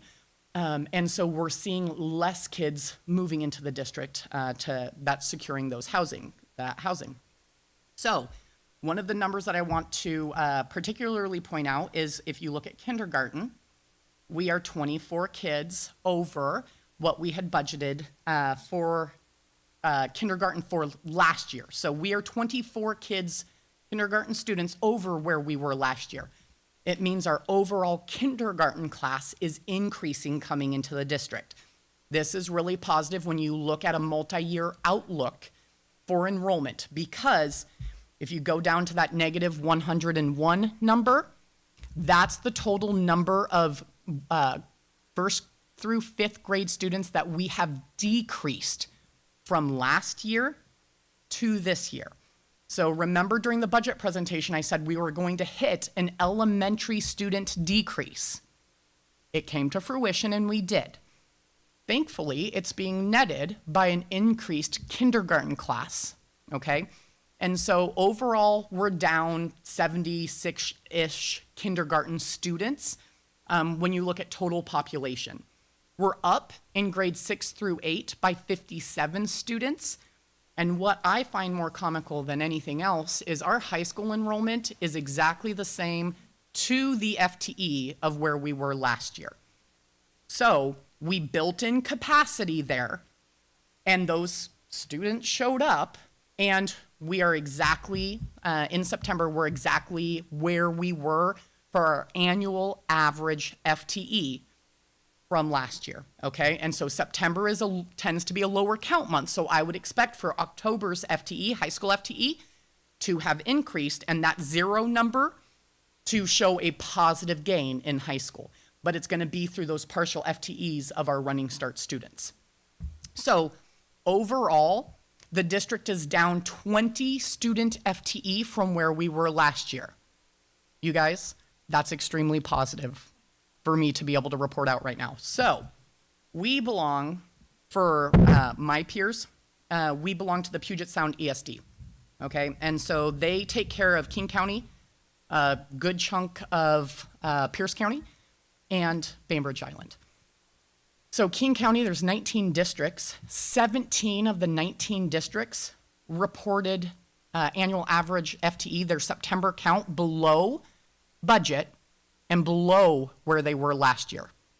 Okay, so 17 out of the 19 King County districts are going into this budget year already in a budget deficit.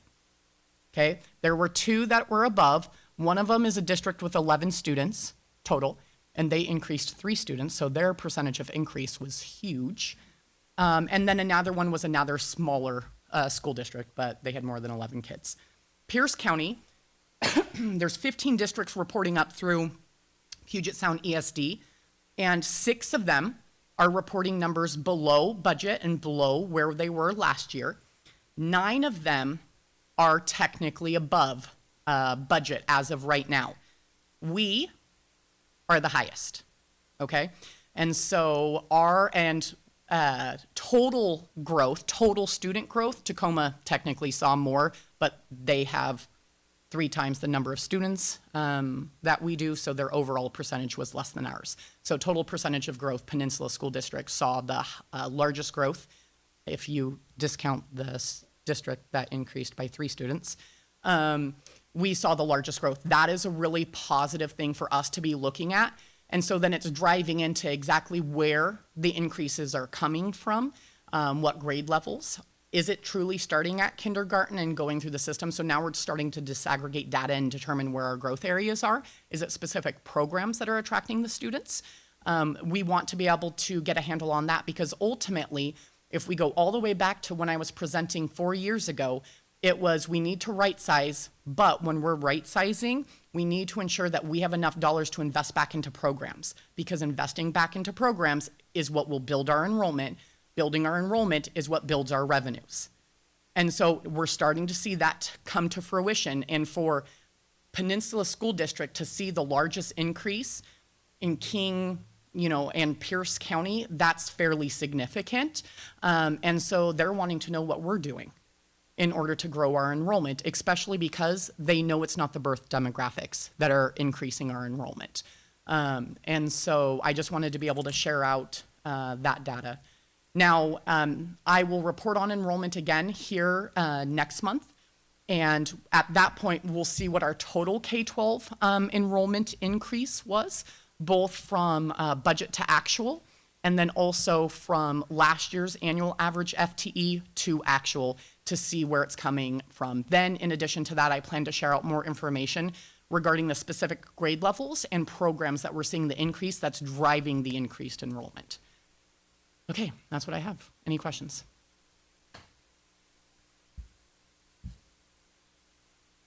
Okay. I know, seriously. Anything from students? Questions? Nope. Perfect. Okay. Okay, thank you. Great. Thank you. Okay. Okay, that concludes our reports and presentations for the evening, so we're going to move on to our consent agenda.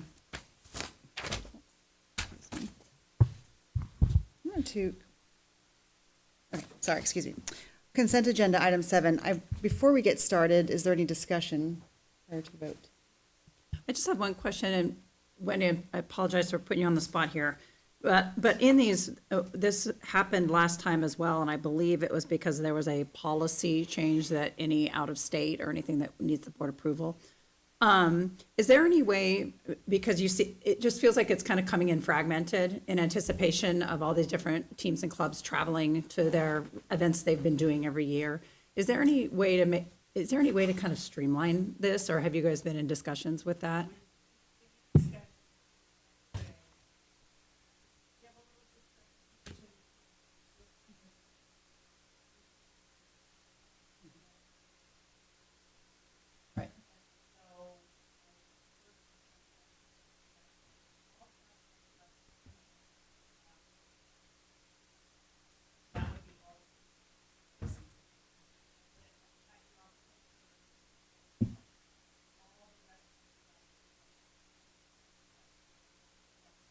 Sure.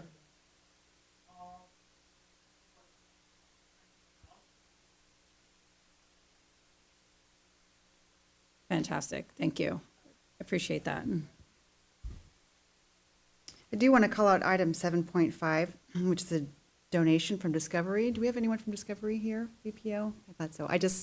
These are always very exciting because in order for the board to have to approve something, it has to meet a threshold of a minimum of $5,000.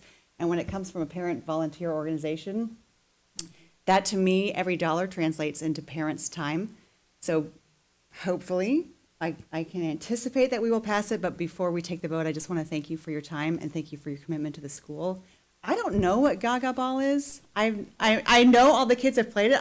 I don't understand it, but I would love to come out and see it. So I'm sure the kids would.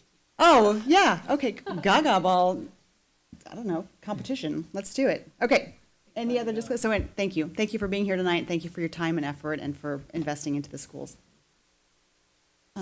Is there a motion to approve the consent agenda? So moved. I'll second. It's been moved by David and seconded by Lori to approve the consent agenda. All in favor, say aye. Aye. Any opposed? Motion is carried, the consent agenda has been approved. Item 8 is board discussion and action items. Item 8.1 is the review of the first read of policy 5200. It is being renumbered to 5201. This is related to drug-free schools, community, and workplace. Again, this is a first reading, so we're not adopting it, but is there any discussion on the first read? Okay, item 8.2, this is the approval of the second reading, so we are approving this policy tonight. It's policy 2020, course design, selection, and adoption of instructional materials. This is just a lot of language updates, really. I think we are decapitalizing board in a lot of this, and kind of a happies to glad situation, but is there any discussion prior to the vote? Yeah, would somebody be willing to just, because that's what I noticed too, it seemed like a lot of kind of district, big D, little d. Was there anything in staff review on this that was significant? Because we've spent a lot of time on the IMC, and I feel very confident in our process that we are conformed. Is there anything in this that we need to? Okay. Okay, yeah, that's what my read on it was, so I feel good about jumping to a second read. Great. Thank you. Any other discussion? Is there a motion to approve the second read of policy 2020, course design, selection, and adoption of instructional materials? Move to approve. Second. It's been moved by Jennifer and seconded by Lori to approve the second read of policy 2020. All in favor say aye. Aye. Any opposed? Motion is carried, and the second read of policy 2020, course design, selection, and adoption of instructional materials has been approved. Great, that is it for our action items this evening. We have no public comment on non-agenda items, so that takes us to item 10, superintendent's report. Well, I just want to thank, the two of you that are left. What a powerful group. If you had heard them upstairs, our senior leaders are simply amazing. They do all the work, they reach out. I mean, I'm just really, really impressed. So thank you for being here. I'm also very excited to officially announce that Peninsula School District has been accepted as a member of the prestigious League of Innovative Schools. Now, you will hear more about this, but this is a really big deal. We had multiple interviews. We had a significant application process by which we submitted video, samples, information about the work that we have been doing, all the way from transitional kindergarten, outdoor, place-based, to Eagle Quest, to the CTE work, to Aviation Academy, and then we had an interview, myself and Chris Hagel. There are 4 school districts in the state of Washington that have had this honor. Really, it's initiated by the superintendent. It was the first thing, Chris is not here, but it was the first thing he asked me. He said, "It is my dream to be in the League of Innovative Schools because it opens the door for us to have a cohort of like-minded individuals, which includes board, all the way to the community and children, so that we can learn from each other and that we can share with each other." And so it is a very nominal fee that we, I don't know if it's $3,000. I don't know. It's very small, but it is a very elite select group. And so we look forward to, we had Kent came down, the superintendent came down last week. It's Kent, Highline, Issaquah, and Peninsula School District. And when the superintendent goes, then they have to resubmit. And so it's very tied to leadership, cabinet, and that work. And I just wanted to put a pin in it that this is a really big deal. We don't receive any money for it. We haven't gotten any money. We might get banners. I talked to Ashley today and said, could we get 17 banners at least? Because, it's kind of like the Golden Star. We've received a Golden Star, and really looking forward to partnering with people around the nation to learn what they're doing, to hear what they're doing, either in CTE or when they're talking about transforming schools, because that's the one thing I think to really highlight. The reason why we have people that want to put their children in this school is that we're very interested in creating schools by which parents want to put their children in our schools because our programs, because of our staff, because of the opportunities for kids to do something different. And there's a lot of things on the horizon that we haven't really necessarily gotten to. We've been in conversation with multiple agencies just even in the last week around holistic food, around blue zones, around travel for students and setting up regular exchanges. There are many possibilities that we can.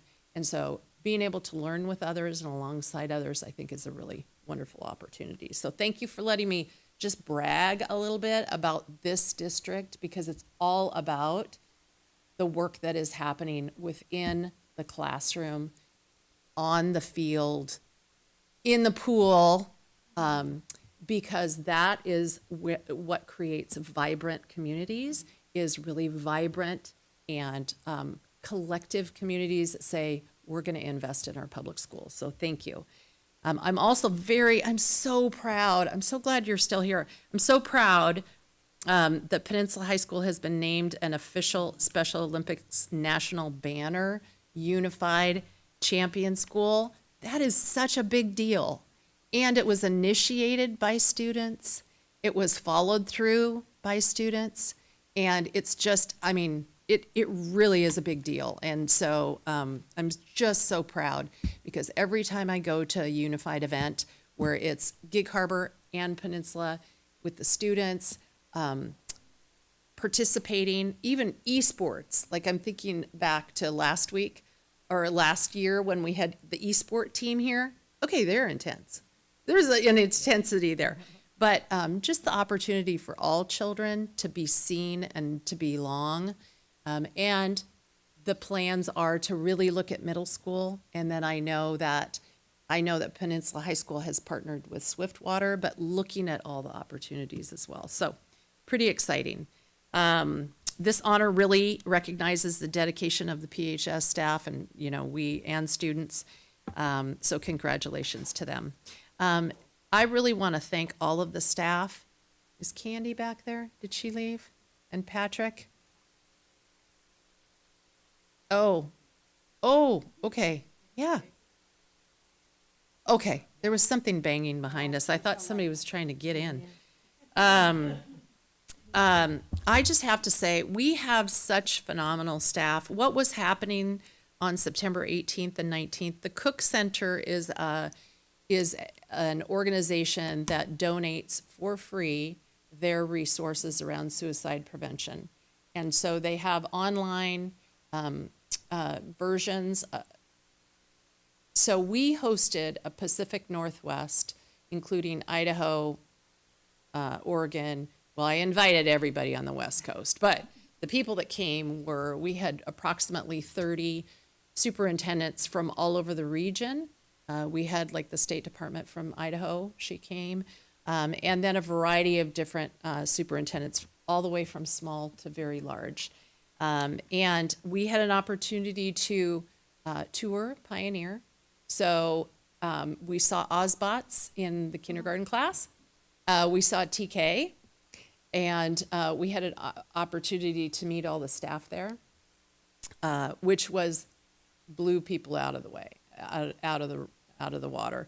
In fact, many of the superintendents are asking to send people here to meet with the staff to find out how they're doing project-based learning. How are they doing AI work with elementary students? Because that's not something that most schools are doing.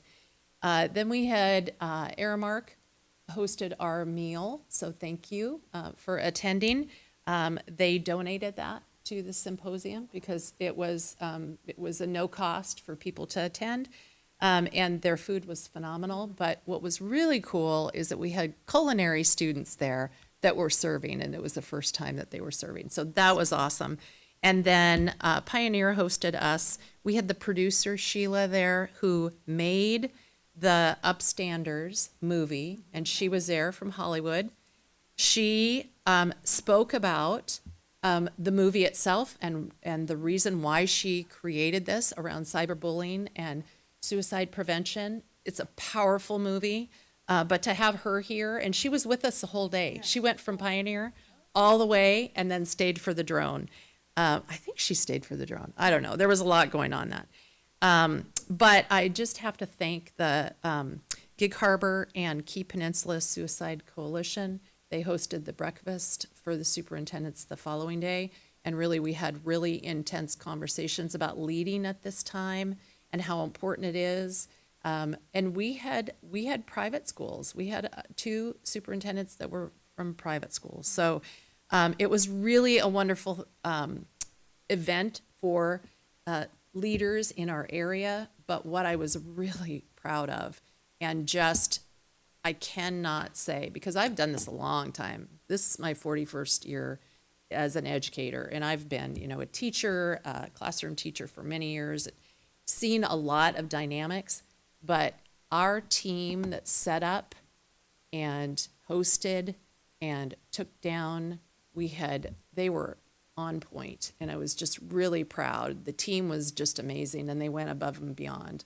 So for that community, my husband is also a superintendent, but he said to me, you have the best people working around, and they do it because they care about kids, they care about this community, and it just shone through. So I just can't tell you, every single superintendent, we stood in a circle, there were like 35 of us, every single person to a T said, you have an amazing district, you have amazing people, and you have amazing kids. So I just have to, thank you is what I'm saying. I know I'm rambling, but it's just such an honor to represent a school district that has such amazing people. So with that, I'm going to get all teary. And I also want to thank our families. We have had a really great, don't you think it's been a great kickoff? Great start of the year. It feels really good. It feels like we're addressing the things that need to be addressed, that we're moving the needle on systemic change, and that our students are really well served. So with that, I'll stop. Can I ask you a follow-up question, if it's okay? There's an article on the TNT regarding the drones and stuff. Could you just talk a little bit about that article? Because, we've heard about it, and maybe just to do a little forward look on that, if you don't mind. Sure. Okay. So I'm going to ask Ashley to come on up. Ashley's like, what?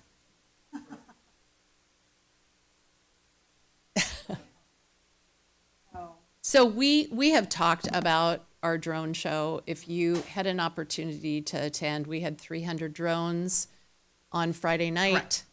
And that program is just the very, very start of a larger, really business model. Correct. For students with a revenue generator. That is the intent. And so because, The build out of the program. yes. Okay. So ultimately, we're modeling a program that's built after the only other district in the nation that runs a program like this out of St. Vrain, Colorado. And ultimately, the goal of the program, it's multifaceted. So one, you create this program that allows students to earn various credit equivalency for either design, marketing, entrepreneurship, a lot of things that tie into what the business of this drone program is, which is other local entities, businesses.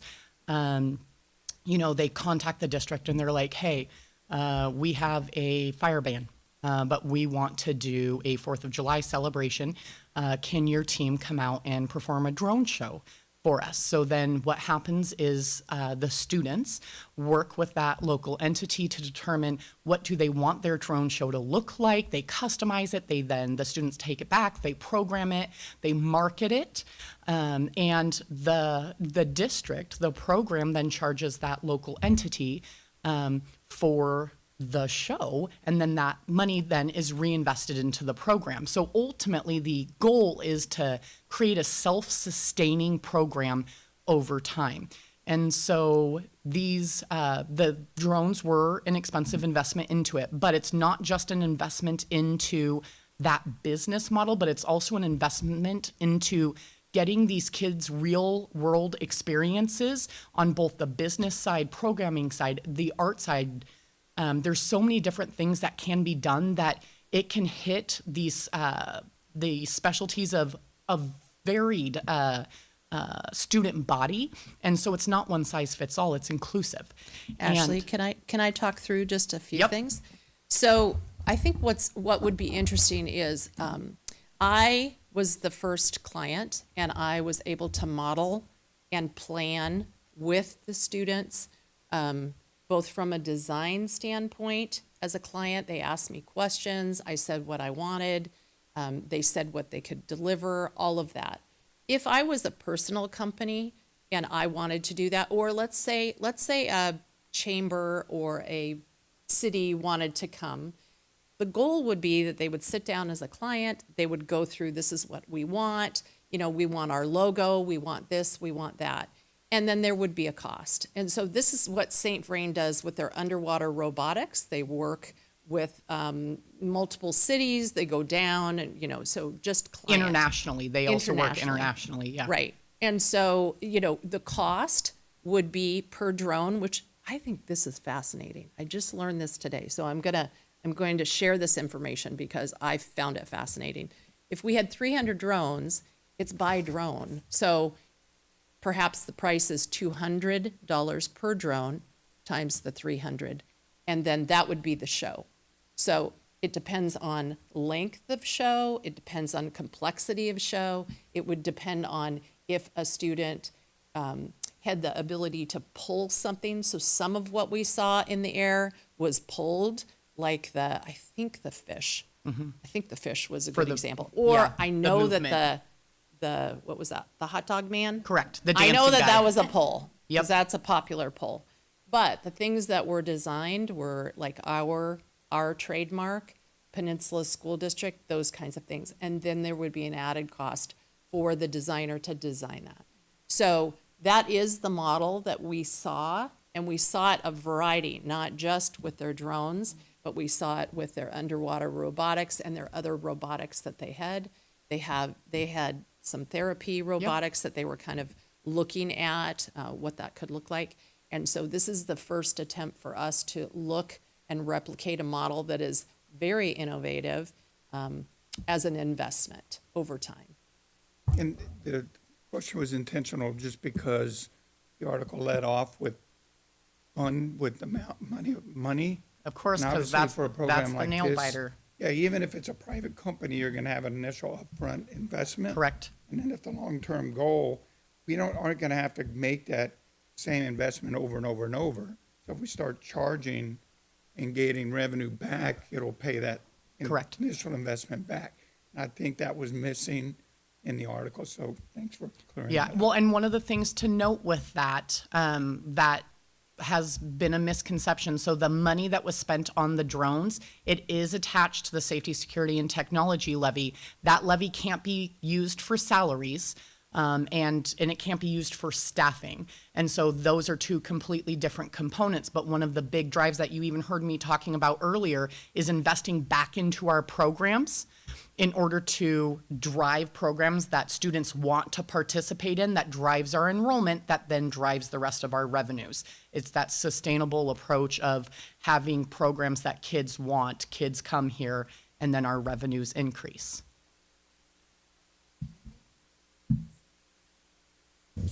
Okay. All right, moving on to item 11, board discussion and comments. Before we go to general comments, I'm going to call out our General Assembly update. So Jennifer, do you want to go over that? So Natalie and I were able to participate in the General Assembly on Saturday. And just as a refresher, that is where the WASDA School Directors Association sets their legislative priorities and their, as well as any revisions to any permanent positions. So basically looking ahead to the next legislative session, what are we looking at? So we feel pretty good about the two items that we championed. So the first one I'll just speak to both. Do you want to speak to the, oh, okay. So the Interstate Mobility Compact, that basically a WASDA position around that supports that, particularly for military connected families. As you guys know, we've been working really hard on that Purple Star District and all of that. So Natalie spoke very eloquently on that, and that received over 80% approval. So that was excellent. And then we also did the work coming out of our literacy task force. So we introduced some language to talk about evidence-based curriculum, science of reading, everything like that around that. So we introduced and championed that, and that came in over 90. Yeah, to have that language incorporated into the WASDA positions. So it was actually, we were done by noon this year. There wasn't nearly as much, and I think probably tied to, this is, the short session this year, so they're not anticipating a lot of action legislatively or budgetarily, really. So it was more kind of keeping in line with sort of the fine tuning of things. I don't know, there was nothing new introduced, was there? It was kind of revisions. The biologic, that's right. All the biologic. Yep, they did. That's true, yeah, I didn't mention the bylaws.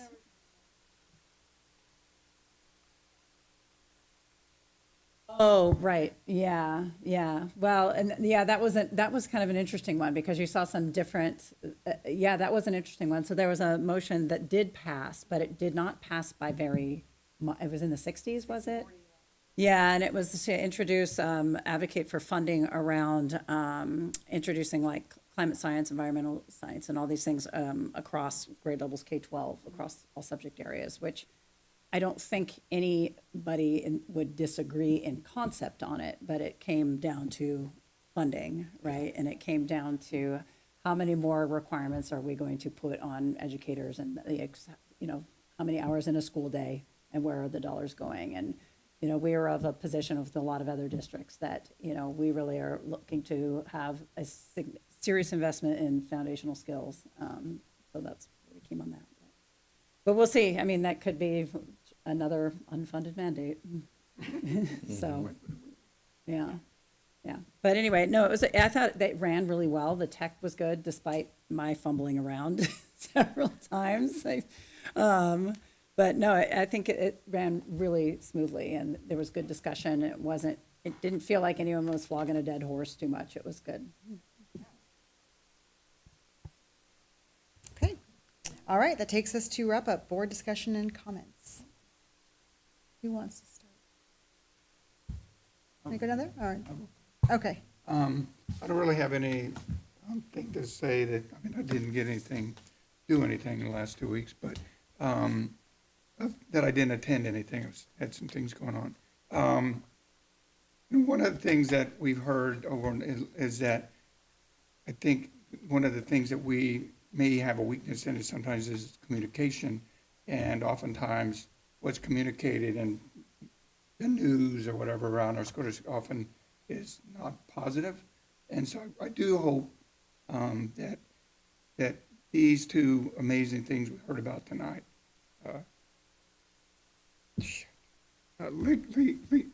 dang, I'm getting there. League of Innovation Schools, what an amazing award. Chris and his team is doing such a great job. And I really hope that the local media will pick up on that amazing award and really highlight the work that our school district is doing around innovation, because it does bring in more students and helps with future revenue. I mean, even if you look at the drone program, I mean, the technology is moving so fast, and we're setting up our kids for future success. And there may not be a whole lot now, but after the drone show the other night, I can't imagine that we don't start getting more kids signed up to do that. It's really cool.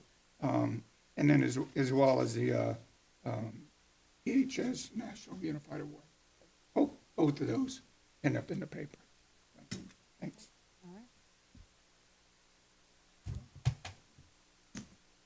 I'll just follow those because, yeah, those two were kind of highlights for me as well. And I'll just relay a quick anecdote. So I was at the Fish Bowl, and I was, of course, was all antsy because I wanted to go see the drones. And so finally, my daughter granted permission that we could go see the drones. And so we zoomed over, and and it was interesting. It reminded me of when people see orcas, right, on the Purdy Spit.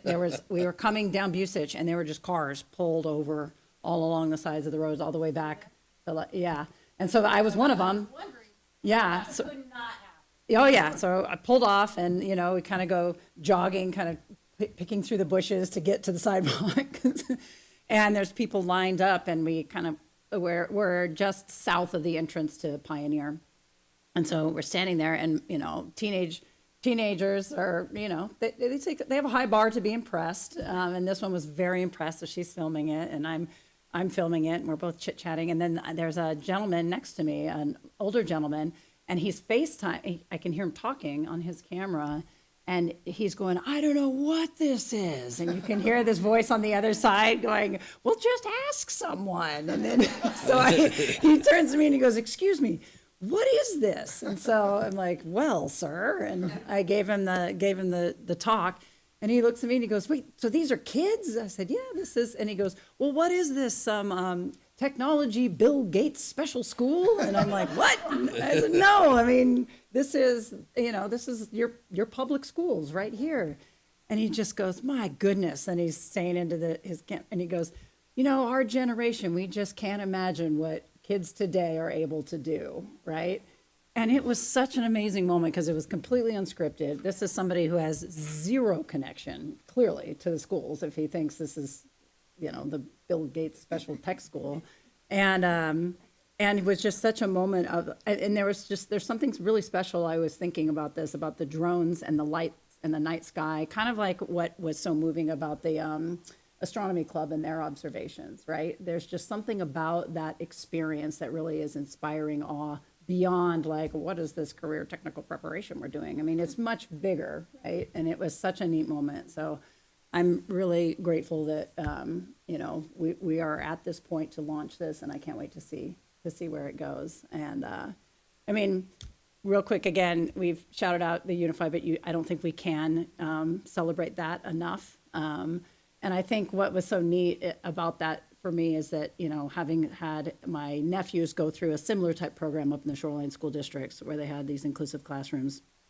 And you would say, I've said this before, but it is such a two-way benefit. And the fact that so many kids want to be a part of the unified. I mean, they have unified cornhole now. How cool is that, right? Like, you name it.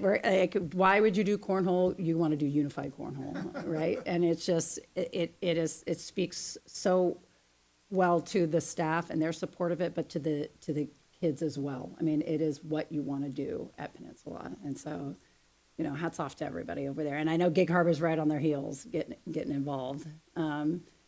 So I think, I think these two things, I think why they're really resonating with us right now is because, it's been a hard month. It's been a hard month, I think, nationally, locally, personally for a lot of us. And so to find these moments and see that, we are going to be okay. And we're going to do better than okay. We're going to have some really amazing things for our young people. So, thanks.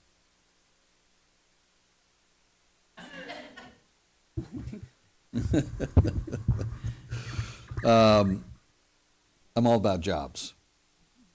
And that's what I see the drones.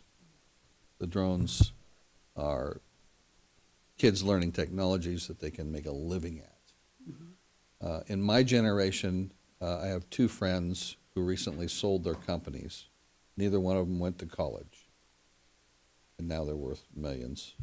One of them did tech for music and just wound up setting up shows starting in the Kingdom, back in that time, and built a great company.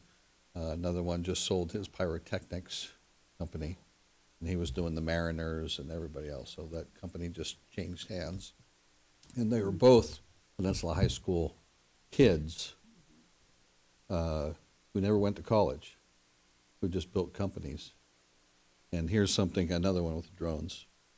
Having said that, I have a small construction company, and I just hired an 18-year-old kid who was a dropout from our school district. Fortunately, he went to TCC and got his GED. And so it just reminds me that there's work we can do. He expressed to me that there was nothing there to keep him interested. He was a hands-on kid. We didn't have an auto shop. We didn't have the shop classes that he was really looking for. So we brought him on. Great kid, hard worker, and I put him with my tile setting crew, and so he's learning to do tile. He's very enthused about that. But here's one more thing we're doing with the drones, but we can do more. And so I don't want to take away the accolades of everything we are doing, because we are doing some fantastic stuff, and our teachers and our staff are just fantastic, but there's more that we can do. And I don't want to stop. So let's just keep marching forward. That's my message. Thank you. Very short, just so many exciting things to celebrate. I do want to say that I think the League of Innovative Schools sounds like a superhero organization. Yeah, it does. So we need like something Shield. spectacular, a shield, yeah. But really, I just want to repeat a comment I made at the last meeting, just because we have our students here, and that is just to say that heard fantastic feedback, kind of like Jennifer's little story. Fantastic feedback from persons not from this community who had never been to the Fishbowl or even heard of the Fishbowl before, and said it was the most amazing regular season football game they'd ever witnessed because of all of the things, the game, the band, the cheerleaders, the fans, the venue, all the things. So, and I would add to that I've been to many over the years first day of school assemblies at Gig Harbor in particular, because my own kids went there, and this year's was fantastic, and I just think all the work that everyone's doing toward just really ramping up the things that are important and the things that you guys want to celebrate. It was really evident. And so good job to you all and your student leadership.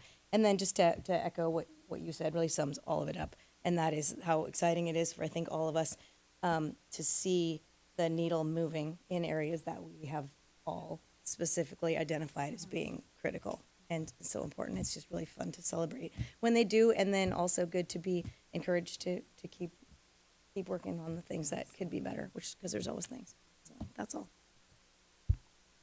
Thank you. I'll keep mine short. Just participating in events that we are supposed to participate in, things like the assembly, can be pretty dry, pretty boring. So it's really inspiring to be part of a district that invites us in to be part of this. And we're all parents here. We're all members of this community. And so it's incredibly personal to all of us. And I will never forget Lori's words when we were establishing the strategic plan. It's really, above all things, what we wanted our kids to know was that if you're not here today, someone's going to miss you. And it feels like the tide is turning in that regard, no pun intended, but I just really appreciate from the board's perspective and the boring work that we're supposed to be doing, seeing the really committed, dedicated, everyday work that sees that vision out, the boots on the ground part, to make that a reality. And I hope that our kids feel that it has been a really good start, but also a really tough start. And so we always keep it in our hearts, those families that are struggling, the kids that are struggling, and there's always work to be done to support them. So with that, I will just about adjourn, but I'm going to announce our next meeting is going to be a study session. So as you know, we're kind of changing up our format a little bit.